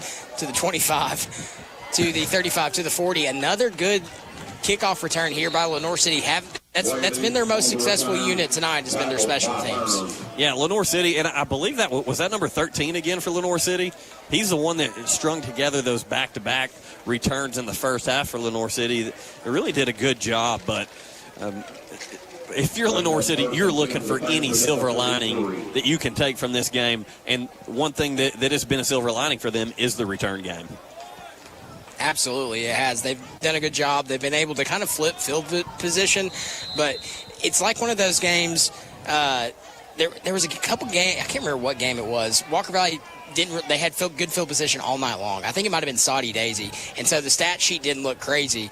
Walker Valley's had the chance to put up some big stats tonight in the first half, as Chase Stevens has 404 yards passing in the first half. Roman Yulo 322 yards on 12 receptions and 4 Wright Brothers Construction touchdowns. So that's right. Shout out Wright Brothers getting some work in tonight. They might want to pull that sponsorship of that stat because they're going to be overloaded with work because their name's getting put out there so much.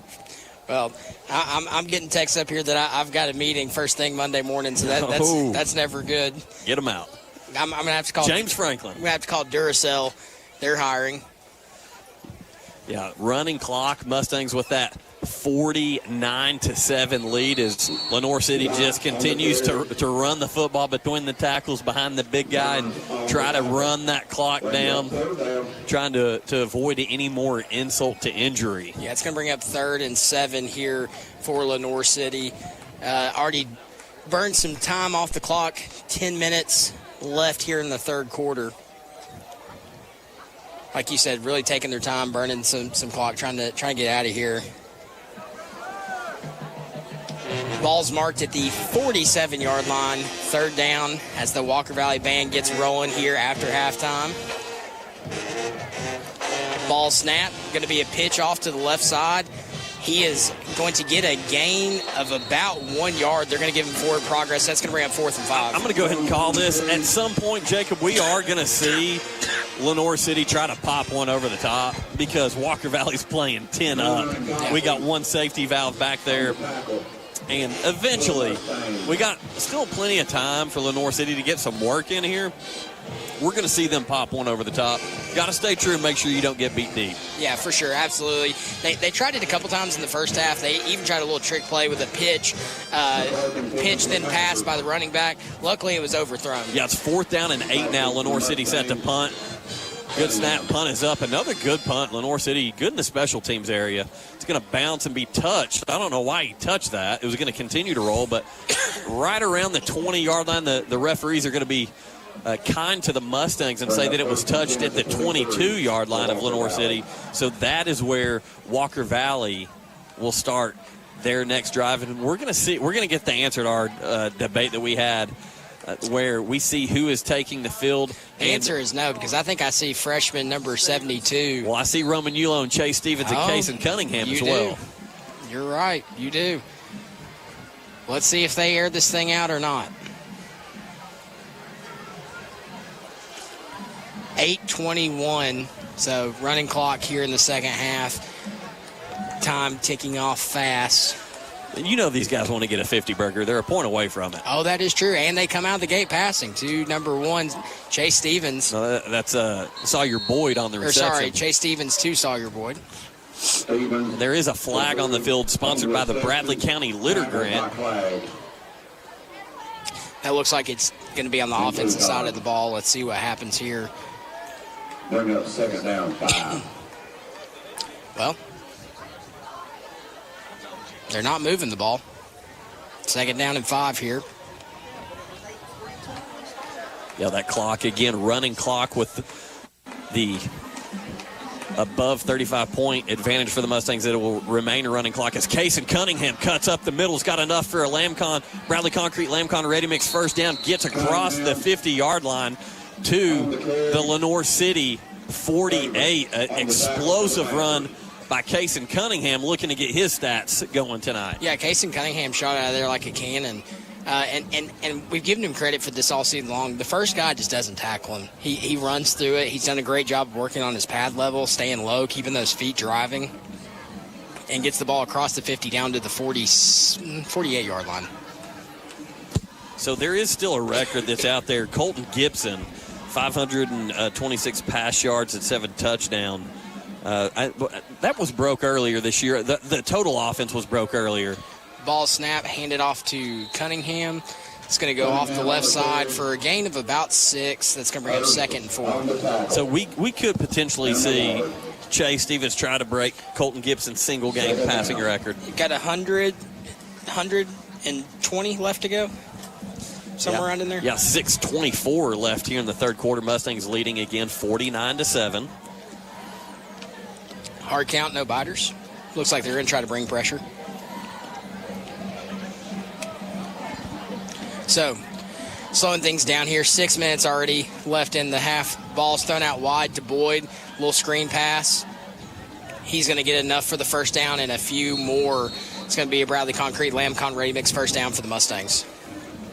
Boyd on the reception. So, like we said, running clock. This third quarter's already nearing an end. Yeah, and I want to be honest here. I really don't. I know your approach saying you're going to come out, get the second string. Those guys are going to get their reps in this football game. They are going to play. Coach Akins is really good. He's better than most about that, especially here recently. He's seen the importance of doing that here in the past few seasons. So he's done a really good job this year making sure when those guys have an opportunity, they get to come in the game. But this is good. You're above the peak of your schedule now. You're on the downhill side, and playing the longevity of a football game is a big deal as you approach the playoffs. That is true. You're right. And so that's going to be a handoff to Cunningham. He's going to get a gain off the right side of about 9. Got a great push by the Walker Valley offensive line there. It's going to bring up 2nd and 1.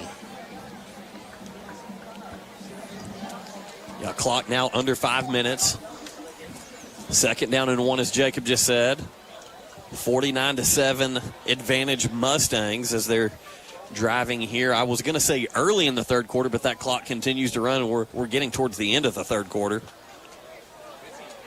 Yeah, we may see a total of 3 possessions in this third quarter. Ball snapped, handed off. Cunningham up the middle. He's going to get a gain of about 3. That's going to be a Bradley Concrete Lamcon Ready Mix first down inside the key of. Oh no, they're still outside the key of Cleveland drive zone. Just barely. But so you're saying a total of 3 possessions in the second half?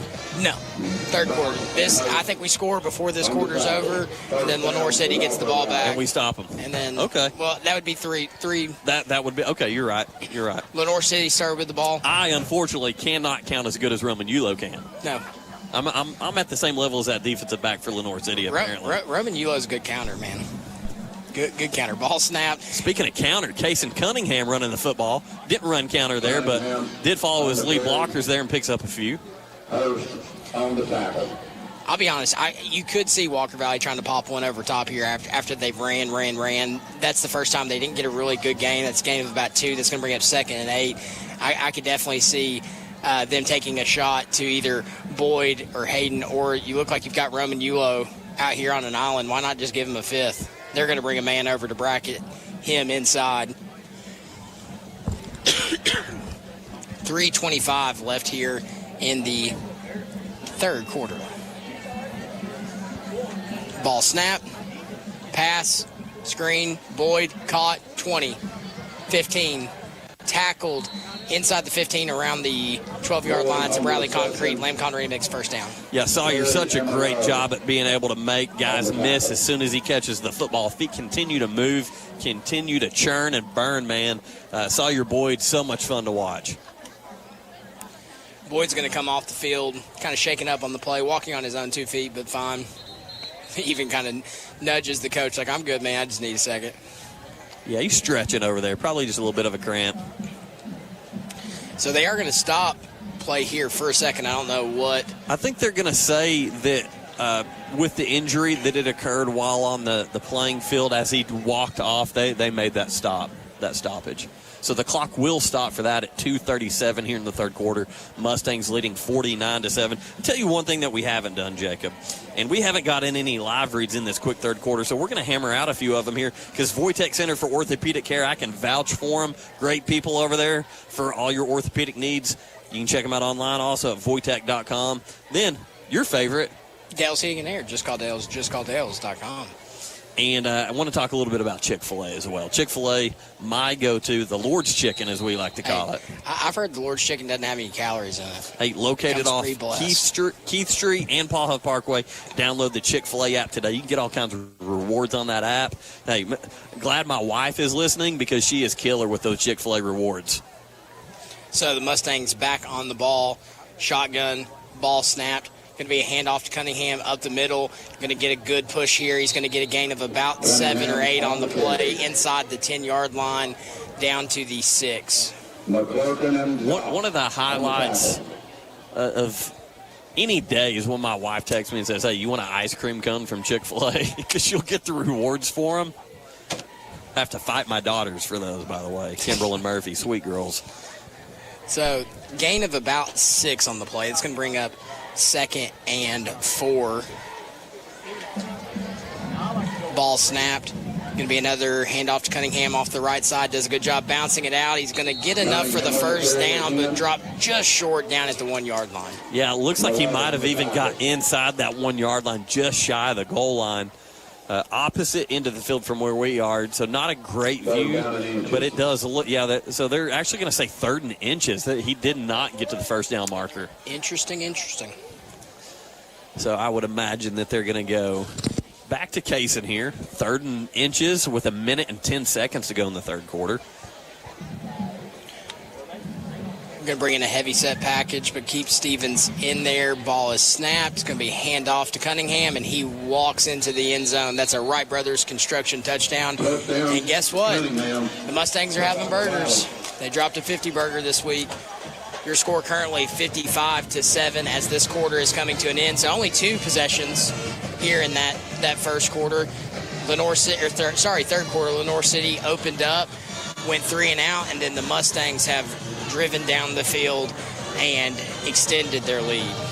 So I do want to say this. Those of you that have been paying attention to the Major League Baseball postseason, Cal Raleigh of the Seattle Mariners just hit a towering game-tying home run in the 8th inning there against the Toronto Blue Jays. What a series that's been over there in the American League. Malik's kick is up, and it is good. Your score, 56-6. That's going to bring us to the end of the third quarter. Your Walker Valley Mustangs have a huge lead. We're going to take a break with them as Coach Akins has his meeting at the 50-yard line. We'll be back in 1 minute. Hi, this is James with Cleveland Business Services. We're here standing by ready to help any local small businesses with a variety of needs. And we can handle just about any tax situation you find yourself with, whether it be business, personal, or a combination of both. Our personal tax returns start at $39. We can help you get filed using our app. We can schedule you an in-office appointment, or you can simply drop off your tax documents and be filed within 48 hours or less. Reasonable rates and a dedicated staff are just a few reasons why Cleveland Business Services is a great choice. Give us a call today at 423-86-TAXES. That's 423-868-2937. This is Dr. Brian Beard with the Center for Cosmetic Dentistry. Have you been told you don't have enough bone for dental implants? Mini implants might be your answer. We have been offering mini implants for over 20 years now to replace missing single teeth with crowns, denture stabilization, or even full mouth permanent porcelain that stays in the mouth and you do not take in and out. Mini dental implants change the way dentistry is performed today. Give us a call at 476-6541. Welcome back to Cleveland's Oldies 99.1, your exclusive home of Walker Valley football, supplied all season long by Wholesale Supply Group, open to the public. Your score, Walker Valley 56, Lenoir City 7, here on Lenoir City's homecoming, start of the fourth quarter. Mustangs set to kick this one off. Again, number 83. Jacob Montgomery getting some action in here. Can boot the football, too. Does a good job. A really high kick. Fielded at about the 23. And nowhere to go after that. After he gets to the 25, he's brought down by number 18, Brody Crooms. Yeah, good tackle by Crooms. Good job by the special teams unit to get down there. And I would venture to say a lot of young guns about to get their shot in tonight's game here in the fourth quarter.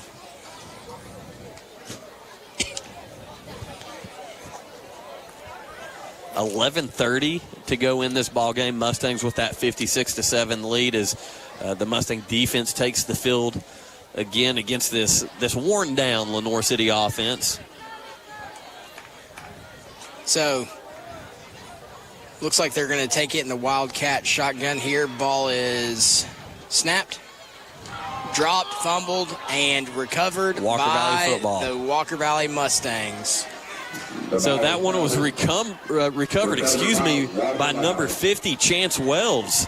the sophomore defensive lineman getting in on the action. So now Walker Valley with a short field with 10:50 to go in the ball game, taken back over nearly already inside the Kia Cleveland drive zone. Yeah, just outside at the 21-yard line. Let's see. It looks like it's Weiss time. As number 12 marches on to the field for the Mustangs. Cunningham staying in the ballgame. He's had a light workload until that last drive there. So going to let him tote the rock a couple more times, I believe. We have seen a shift at the receiver position. Got some guys, Roman Yulo, Luke Hayden taking a break. Kason Cunningham takes this one up the middle. He's already inside the 10, the 5 touchdown. That's a Wright Brothers Construction touchdown for Kason Cunningham. I would like to know the last time Walker Valley hung 60. Is it when we did against Cleveland? Yeah, so I actually believe that was. I was thinking that there's a game where we're pretty close up there this year. We scored 56. I know we've scored 56. I know we've scored 59. I can't remember the last time the Mustangs go over.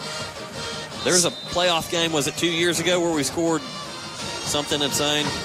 So 62. I'm going to figure out. I'm reading stats right now, so I'm confusing myself. Kick is up. It's going to make it 60. Jacob Montgomery continuing his action. The kick is good. That's going to make it 63-7. Walker Valley Mustangs have not punted tonight.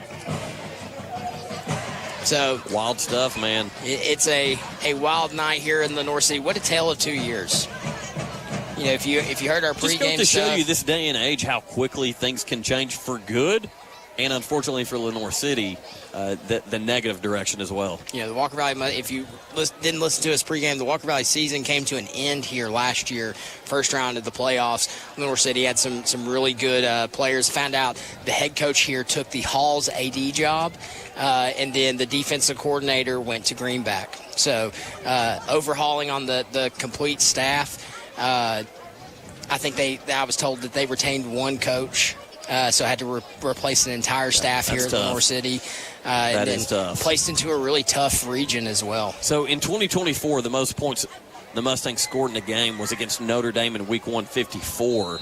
And going back to 2023, that is where I believe that big scoring game against Campbell County, yeah, that was a playoff game, as I recalled. 74 points scored in that playoff game for the Mustangs. You remember that one, don't you? Surprisingly, no. Are the Mustangs getting the ball back?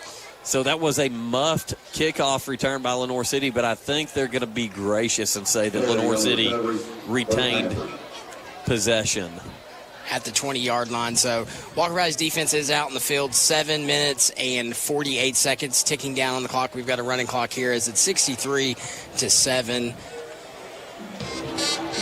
See if we can get a Cleveland score update. Let's shoot our guys a text over there. So Lenoir City marching onto the field.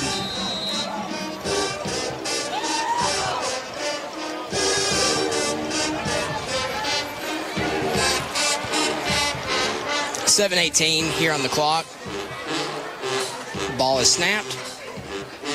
Handed off, nowhere to go. It's going to be a loss of about 1 on the play. Yeah, we're already down to 7 minutes and 5 seconds to go here in the fourth quarter. Mustangs leading 63-7.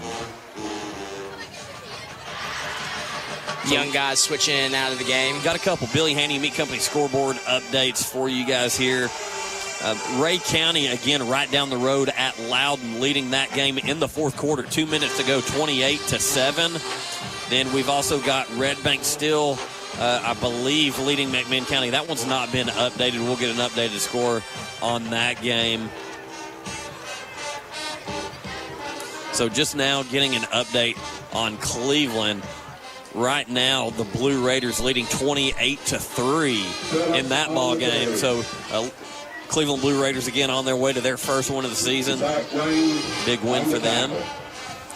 Zach Raines getting the tackle there on the play. It's going to be a gain of about 2. It's going to bring up 3rd and 9 for Lenoir City. Looks like big old freshman number 70, Dakota Art, in for the Mustangs. Excited to see him getting some playing time tonight. Big kid, super big kid, great family. Worked down there at the Ocoee Middle School lunchroom. Ball snap, going to be handed off the middle, and he's going to get a tackle. Great job by number 70, Dakota. Yeah, he's getting a lot of pats on the helmet, too. That was cool seeing his teammates get fired up for him. He is a big kid. Let's see. Dakota Arp. Yes, number 70. I was going to say, we don't have sizes, but I would say he's all of 6'3". Yeah, I actually think I've heard that he's 6'4", so you're really close there on that. So 5 minutes left here in the ball game. Cleveland Utilities punt is up. It's going to sail to about the 45-yard line where it's going to be fair caught by number 17, Caleb Ayers. Getting in on the action here, returning the punt. Good fair catch. Smart fair catch. Again, we've talked about if there's an area where Lenoir City actually has done a really good job, it's special teams. Yeah. Obviously, they had the fake punt earlier in the game that just didn't execute to the full potential, completed the pass a yard or two shy of the first down marker. That ultimately is on the would-be receiver. And other than that, like they've really done a good job as far as special teams goes because they've had so many opportunities when you allow a team to put up 63 points. Special teams are getting some action. Absolutely. So if there's a facet of this game that they've won, you could almost say that, but then you got to remember that Sawyer Boyd took one of the house on the opening kickoff. Gideon Hernandez on the carry, going to get a gain of about 5 down to the 50-yard line. Or bring up 2nd and 5. Our guy G-Man. G-Man. Son's nickname as well. Well, I meant that with a comma, man. So I just call him G. Your guy, your Graham is G-Man. Oh, G-Man. Ball snap. Weiss looks to hand off. He's going to confusion. He's going to keep it. He's going to have enough for a first down. Going to get a gain of 6. Good job there by Jax Weiss. Read the defense well, tucked it, and ran between the blockers for him. Shout out to Weiss, but also Coach Weiss, Ocoee Middle School. Finishes the season 8-0 with a big win over Cleveland a couple weeks ago. Yeah, Center for Cosmetic Dentistry sponsors our middle school report. Didn't get to talk about that one a ton, but, yeah, they sure did, man. Coach Weiss, in year 1, there at Ocoee, the Colts in their Weiss era, as we've been saying all year long, go undefeated, 8-0, win the city-county championship in a great game. Got to give Coach Martez Barber and Cleveland Middle some props. Came and battled. What a tough game. Yeah, it was a good game. And Ocoee just too much. What a great group there. Ball's handed off the middle after the loss of about 10 from a fumbled snap, and Gideon Hernandez is going to get a big chunk of that back, probably about a 13-yard gain that's going to bring up 3rd and 6. Hearing a little train whistle down there. They've got some cool things here at Lenoir City with the LED lights flashing after scores and stuff. They've only been able to do it once tonight, so I hadn't seen a lot of that. But, that pass intended for Gideon Hernandez, not able to get his hands up quick enough and almost does a little bit of a volley there that was nearly picked off. Number 14, James Scarborough, playing quarterback. Hey, good ball there from Scarborough. Hit him in the hands, man. I'm going to have to get on the G for that. Took a completed pass away from Scarborough. Come on, G. Now, we love Gideon Hernandez. Great kid. Always love when he gets to come in and get some action. For sure. 1:40 left here in the ball game. Walker Valley goes hard count, no biters. Ball snap. Going to let Weiss throw it to the sticks, and it is caught. That's going to be a first down on that 4th down completion. That confused me. So Weiss back at quarterback time there. Okay. Yeah, Weiss came back in after that play. How dare you hit a receiver in the hands? Get out of the game, right? No, I think he can't. I'm just kidding. I'm joking. I think he fumbled the ball, and I think Coach pulled him over for a play, decided to talk to Weiss for a second, gave Scarborough a chance, and then put Weiss back in. Handed off to Gideon Hernandez up the middle. That's going to be a gain of about 7. It's going to bring up 2nd and 3. We're under a minute now with that 63-7 lead, and barring anything else, Coach Aiken's not really running any hurry-up offense here at the end of the game, but that, I presume, is going to be close to your final score. Mustangs getting set. They're going to get at least one more playoff here. Ball snapped, handed off from Scarborough to Hernandez, who is brought down after a 2-yard gain, very close to that first down marker. Clock now under 30 seconds. It's going to be 3rd down and 1 for the Mustangs. Again, deep inside Lenoir City territory. So that's going to be the final play of the game. Your score, Walker Valley 63, Lenoir City 7. We're going to get some updated stats here for you that roll in. Historic night for the Mustangs, though, breaking some records in the first half of play for some big games. A little frustrated head coach there, giving Coach Aikens a handshake there. Not much of a handshake, but yeah, definitely caught me off guard for sure. Hey, guess what? Play better. Sorry. Yeah. Well, with that, we're going to take a break. We will be back here. Let's give it about 3 minutes. Give Mr. Rob Varner a chance to get the stats rolling in. Rob Varner always does a great job giving us our stats each and every week. We'll start our post-game show, but we're going to take a 3-minute break. We'll be back in 3. When it comes to protecting what matters most, it makes sense to choose an insurance agent that's a part of your community.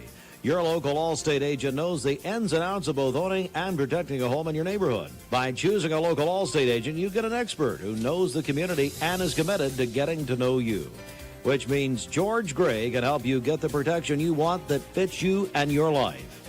Are you in good hands? Contact George Gray, Allstate Insurance, today for a free quote. What's in a name? Bradley Medical Center. Our name signifies a return to the spirit that built this community.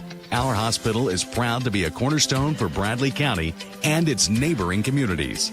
We've watched generations build a thriving community through hard work, compassion, and ingenuity. At Bradley Medical Center, our role is to make sure those same values inspire the care we offer you and your family every day. Whirlpool Cleveland is currently hiring for entry-level production roles. Starting pay $18.25 per hour, jumps to $19.35 per hour after 90 days. Benefits start on day 1, including medical, dental, vision, 401k, life insurance, and more. 120 total hours of paid time off. 10 hours the first 3 months. Remaining balance after 90 days. Apply at jobs.whirlpool.com. Jobs.whirlpool.com. Do your legs feel heavy, tired, or achy? Dr. James Gooden at Milligan Vein offers an office treatment that can make you look and feel better. And your procedure is covered by most insurance. Visit milliganvein.com or call Dr. Gooden today at 423-961-5682. Caldwell Paving, paving the way in Tennessee since 1958. Caldwell Paving specializes in asphalt paving. They serve residential clients, industrial and commercial companies, and subdivision projects. Conveniently located in Charleston, Caldwell Paving serves all of Southeast Tennessee. Caldwell Paving, old services made new. CaldwellPaving.com. Leisure Time Bowling is Cleveland's party place.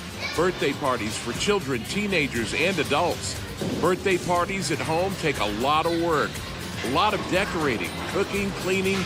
Let Leisure Time Bowling do the work for you. Custom party packages are available, including some with Cosmic Bowling. Call 728-2988, 728-2988, ltbowling.com. So who is the best local law firm? Well, winning the Best of the Best award answers that question. You have some small firms that might get a nomination or two, mostly by friends and family. Then there are those that have been around a while that have gotten several nominations on name recognition alone. But only Warren & Griffin has won the Best of the Best law firm 10 years in a row. 10 years. I'm C-Mark. I'm John Mark. Chattanooga's best law firm, 10 straight years. Call us 265-HURT. We are your local law firm. Welcome back to Cleveland's Oldies 99.1, your exclusive home of Walker Valley football, supplied all season long by Wholesale Supply Group, open to the public. Your final score, Walker Valley 63, Lenoir City 7. Yeah, welcome back here to Lenoir City. That's those guys over there. We're live on air. See you later, man. Hey, so once again, here on Cleveland's Oldies 99.1, enjoying some friendly conversation with some of the fans here at Lenoir City, looking for their keys. Hope that guy finds those so he can get home tonight. But again, what a big night for the Mustangs. 63-7 region win. Got Sequatchie County coming up next week, Ray County in 2 weeks, your last region game, and the game that'll clinch a region championship for you. But before we look forward and talk about all that, got some big-time stats coming in here right now because it was a record-breaking night, as you said, Jacob. Roman Yulo setting some records. I'll tell you what, let's go ahead and start off here with Chase Stevens. Chase, 22 of 29 passing tonight for 428 yards, 6 touchdowns. Huge night for Chase Stevens. Roman Yulo, 12 receptions, 322 yards, 4 touchdowns. And he broke the single-game record for receiving yards. Did that in the first half. Phenomenal job by Roman Yulo. Then we've got Sawyer Boyd, 7 receptions, 74 yards, and a touchdown. Also, on the opening kickoff of the ball game, Sawyer Boyd decides to go on a house call and return the kick for a touchdown.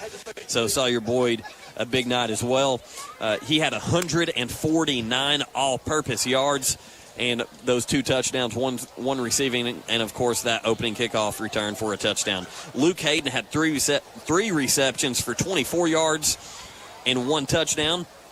Kason Cunningham got some good stats there toward the end of the night. 11 rushes, 89 yards, 2 touchdowns. So Kason Cunningham keeping that going as far as finding the end zone consecutive weeks in a row. And also, we've got some more stats here. Most receiving yards in a game, Roman Yulo again breaking Zeke Westfield's record. Great night, big night from Roman Yulo. And it was funny because we saw Roman kind of hobbling around, and the way we were discussing is like, hey, we might see Coach Akins and Coach Pope kind of pull back from Roman. And then sure enough, right after we said that, they went the complete opposite direction and just kept feeding them the ball. Chase Stevens doing a great job doing that. How many did Chase Stevens end up with tonight? So Chase Stevens ended up having 428 pass yards and 6 touchdown passes. Big night for Chase. Just kind of put it in cruise control there and just kept throwing touchdowns. Yeah, for sure. I'd love to know what the total yardage was. I mean, I guess we could do the math. Yeah, and again, I forgot to mention this one. The longest pass from scrimmage in school history from Chase Stevens to Roman Yulo for 85 yards. That broke Brody Swafford's record.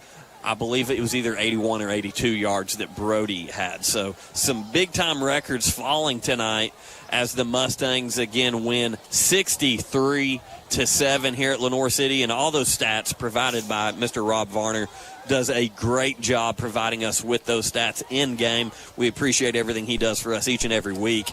But also, all of our post-game stats are sponsored by Cleveland Fasteners and Supply. For all those nuts and bolts you can't find anywhere else, if they ain't got it, then you don't need it. They're located off Starview Drive in Cleveland. So Dell's Heating and Air player of the game, just call Dells.com. Pretty safe to say, unanimous decision here, Jacob. Roman Yulo, your player of the game. I mean, you could give it to Roman, you could give it to Chase, but, I mean, Roman Yulo breaking those 2 records. It's the longest pass caught and most yards in a game in one half of football. Yeah, accomplished that single-game record in one half of football. And, again, not trying to insult Lenoir City here. Great people here. Very hospitable. Always enjoy coming up here, unless we're getting beaten 3 overtimes last year. That was a heartbreaker. But safe to say, got one back from them tonight. And this is a team that unfortunately had some turnovers. Scott Cummings was their head coach, left for an athletic director position, got a new head coach. Big, successful senior class last year that departed and graduated, and then had some guys move out because they were having another coaching turnover. So, again, we're starting to see this trend a little bit more across the entire state as transfer rules are coming into effect and changes. And listen, I'm not a big fan of all of them. There's a lot of people that kind of feel like some of the integrity's been taken out of the game because of it. But as long as it's approached correctly and done with class and for the right reasons, kids leave schools all the time to go chase academic endeavors, to go chase music endeavors. So really what this has done is allow athletes that same choice to be able to do that. And obviously, Walker Valley, we've benefited from it, having Chase Stevens and Sawyer Boyd come over and a few other guys. And we've seen some other schools not benefit from it. And one that very, very publicly here early was Cleveland. Looking like they're getting their first one of the season tonight. And you could expect that they're probably going to be on the receiving end of this starting next year, as they got a lot of young guys and people are going to come looking for starting opportunities. So you're going to see these trends. And Lenoir City is a quality program. And I say all that to get back to them and say it's going to get better. It's going to get better for Lenoir City. Yeah, for sure. We've got Coach Akins coming up to the booth to join us here. Going to read some stats off to him, let him catch his breath for a second. I know most of them. He said he knows most of them. So, Coach, man, what a game, especially in that first half. Yeah, listen, our guys played really well. This was one of those culture wins, man. It's one of those things. Told our guys, going into the game, games where you're the dominant team really shows you who you are. If you play to a standard, then a lot of times when you play to a standard, it doesn't matter who the opponent is. All the time when you play to a standard. And I thought, that's the biggest concern coming off a bye week, playing a team that you're significantly better than.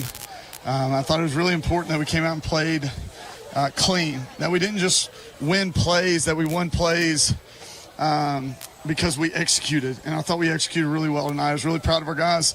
They played well up front. We had one missed assignment, I think, on a pressure, but other than that, I really thought we played well throughout the night. Obviously, receivers had a great night too, Roman especially.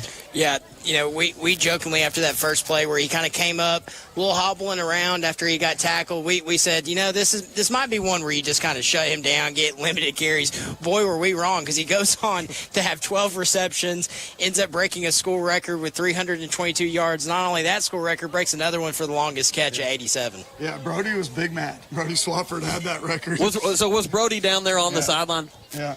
Yeah, Brody was on the side. I mean, Brody coaches for us. He's coaching receivers for us. So we were at first. I said, "I wonder if Brody's listening." I said, "Wait a minute. I'm pretty sure he's down there coaching right now." Brody's down there with us. So for him to, Brody was big mad. He was like, "Dude, you couldn't run the ball to the 20 first and then hit that. If the penalty didn't happen, that wouldn't happen." So, like I said, ultimately, it was a great play, and it really wasn't like we drew up.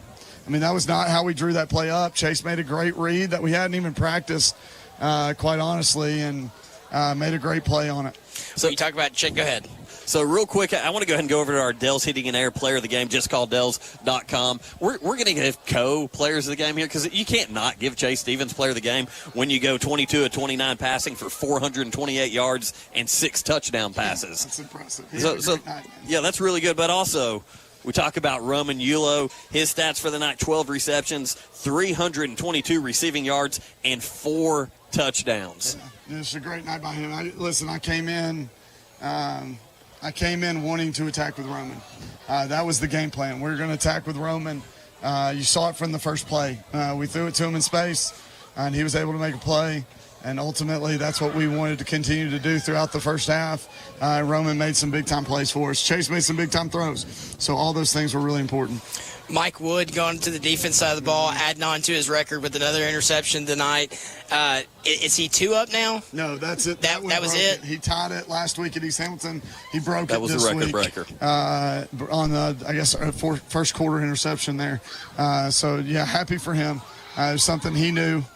He's been eyeing it, so for him to go do it was really happy for him. We've talked about what an exciting era of Walker Valley football this has been, because we've got to watch stats like that, change hands. You've got Lane Miller to Braxton Smith, now to Michael Wood. You've just had some really talented players. Broke 3 school records tonight. Yeah. How cool is that? Yeah, it was really it's cool to be a part of, man. This group of seniors have been through the highest of high. And losing here last year, they went through that, and the guys that joined them have bought in completely to who we are and into our culture.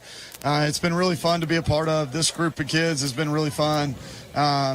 We've got to continue to get better. I still don't think we've peaked. I still think there's things that we can do better. So ultimately, the goal is to continue to press forward and be our best version of ourselves, once we get to the last game of the year.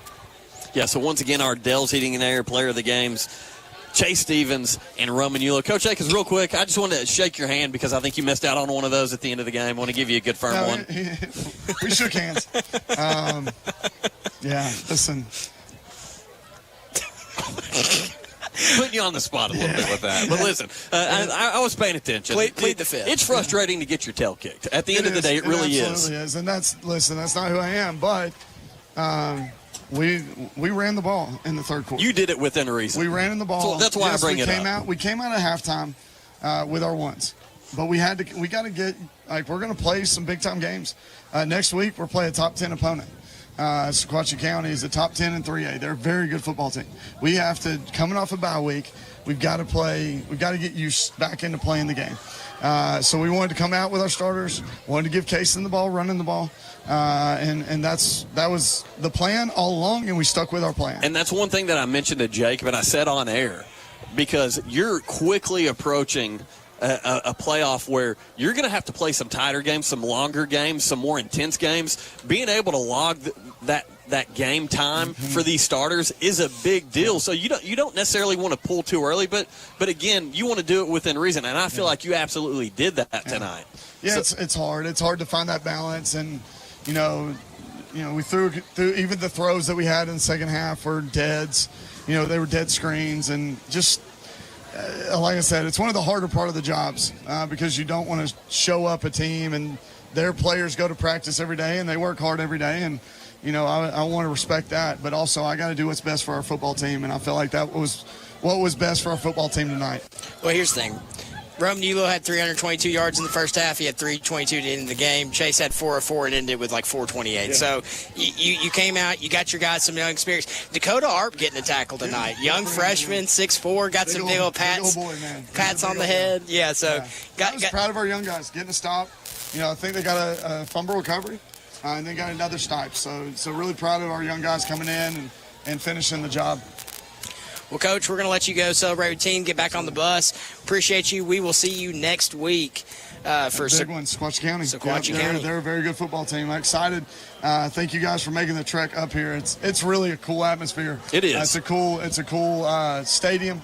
It's always fun to come here. It's a lot more fun this time than it was last time, though. No doubt about it. So we talked about it a few times during the game. You're exactly right. We talked about it before the game, so it's definitely something that we wanted to make that right and feel like we did. So thank you, guys. Hey, congratulations, Coach. Shake your hand one more time.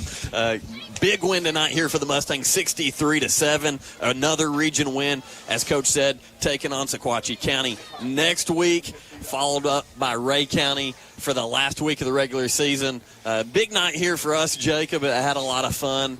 Joked around a lot. That's always good when you're able to do that during a broadcast. That means things are usually going pretty well. Yeah, it's good to be back, because I missed the East Ham game, and then we had a week off. And Jim Gum set a high standard for you. Did a great job. He always does. So with that, we're going to throw it to Jim Gum over there at the Blitz. Well, Jim's not there tonight, unfortunately. Is he not? No. So Andy Jenkins is over there, and I believe RC, our guy RC Talent, bye week for the Bears tonight. He's in studio, so sending it over to Andy and RC. Guys, hey, talk good about us, okay?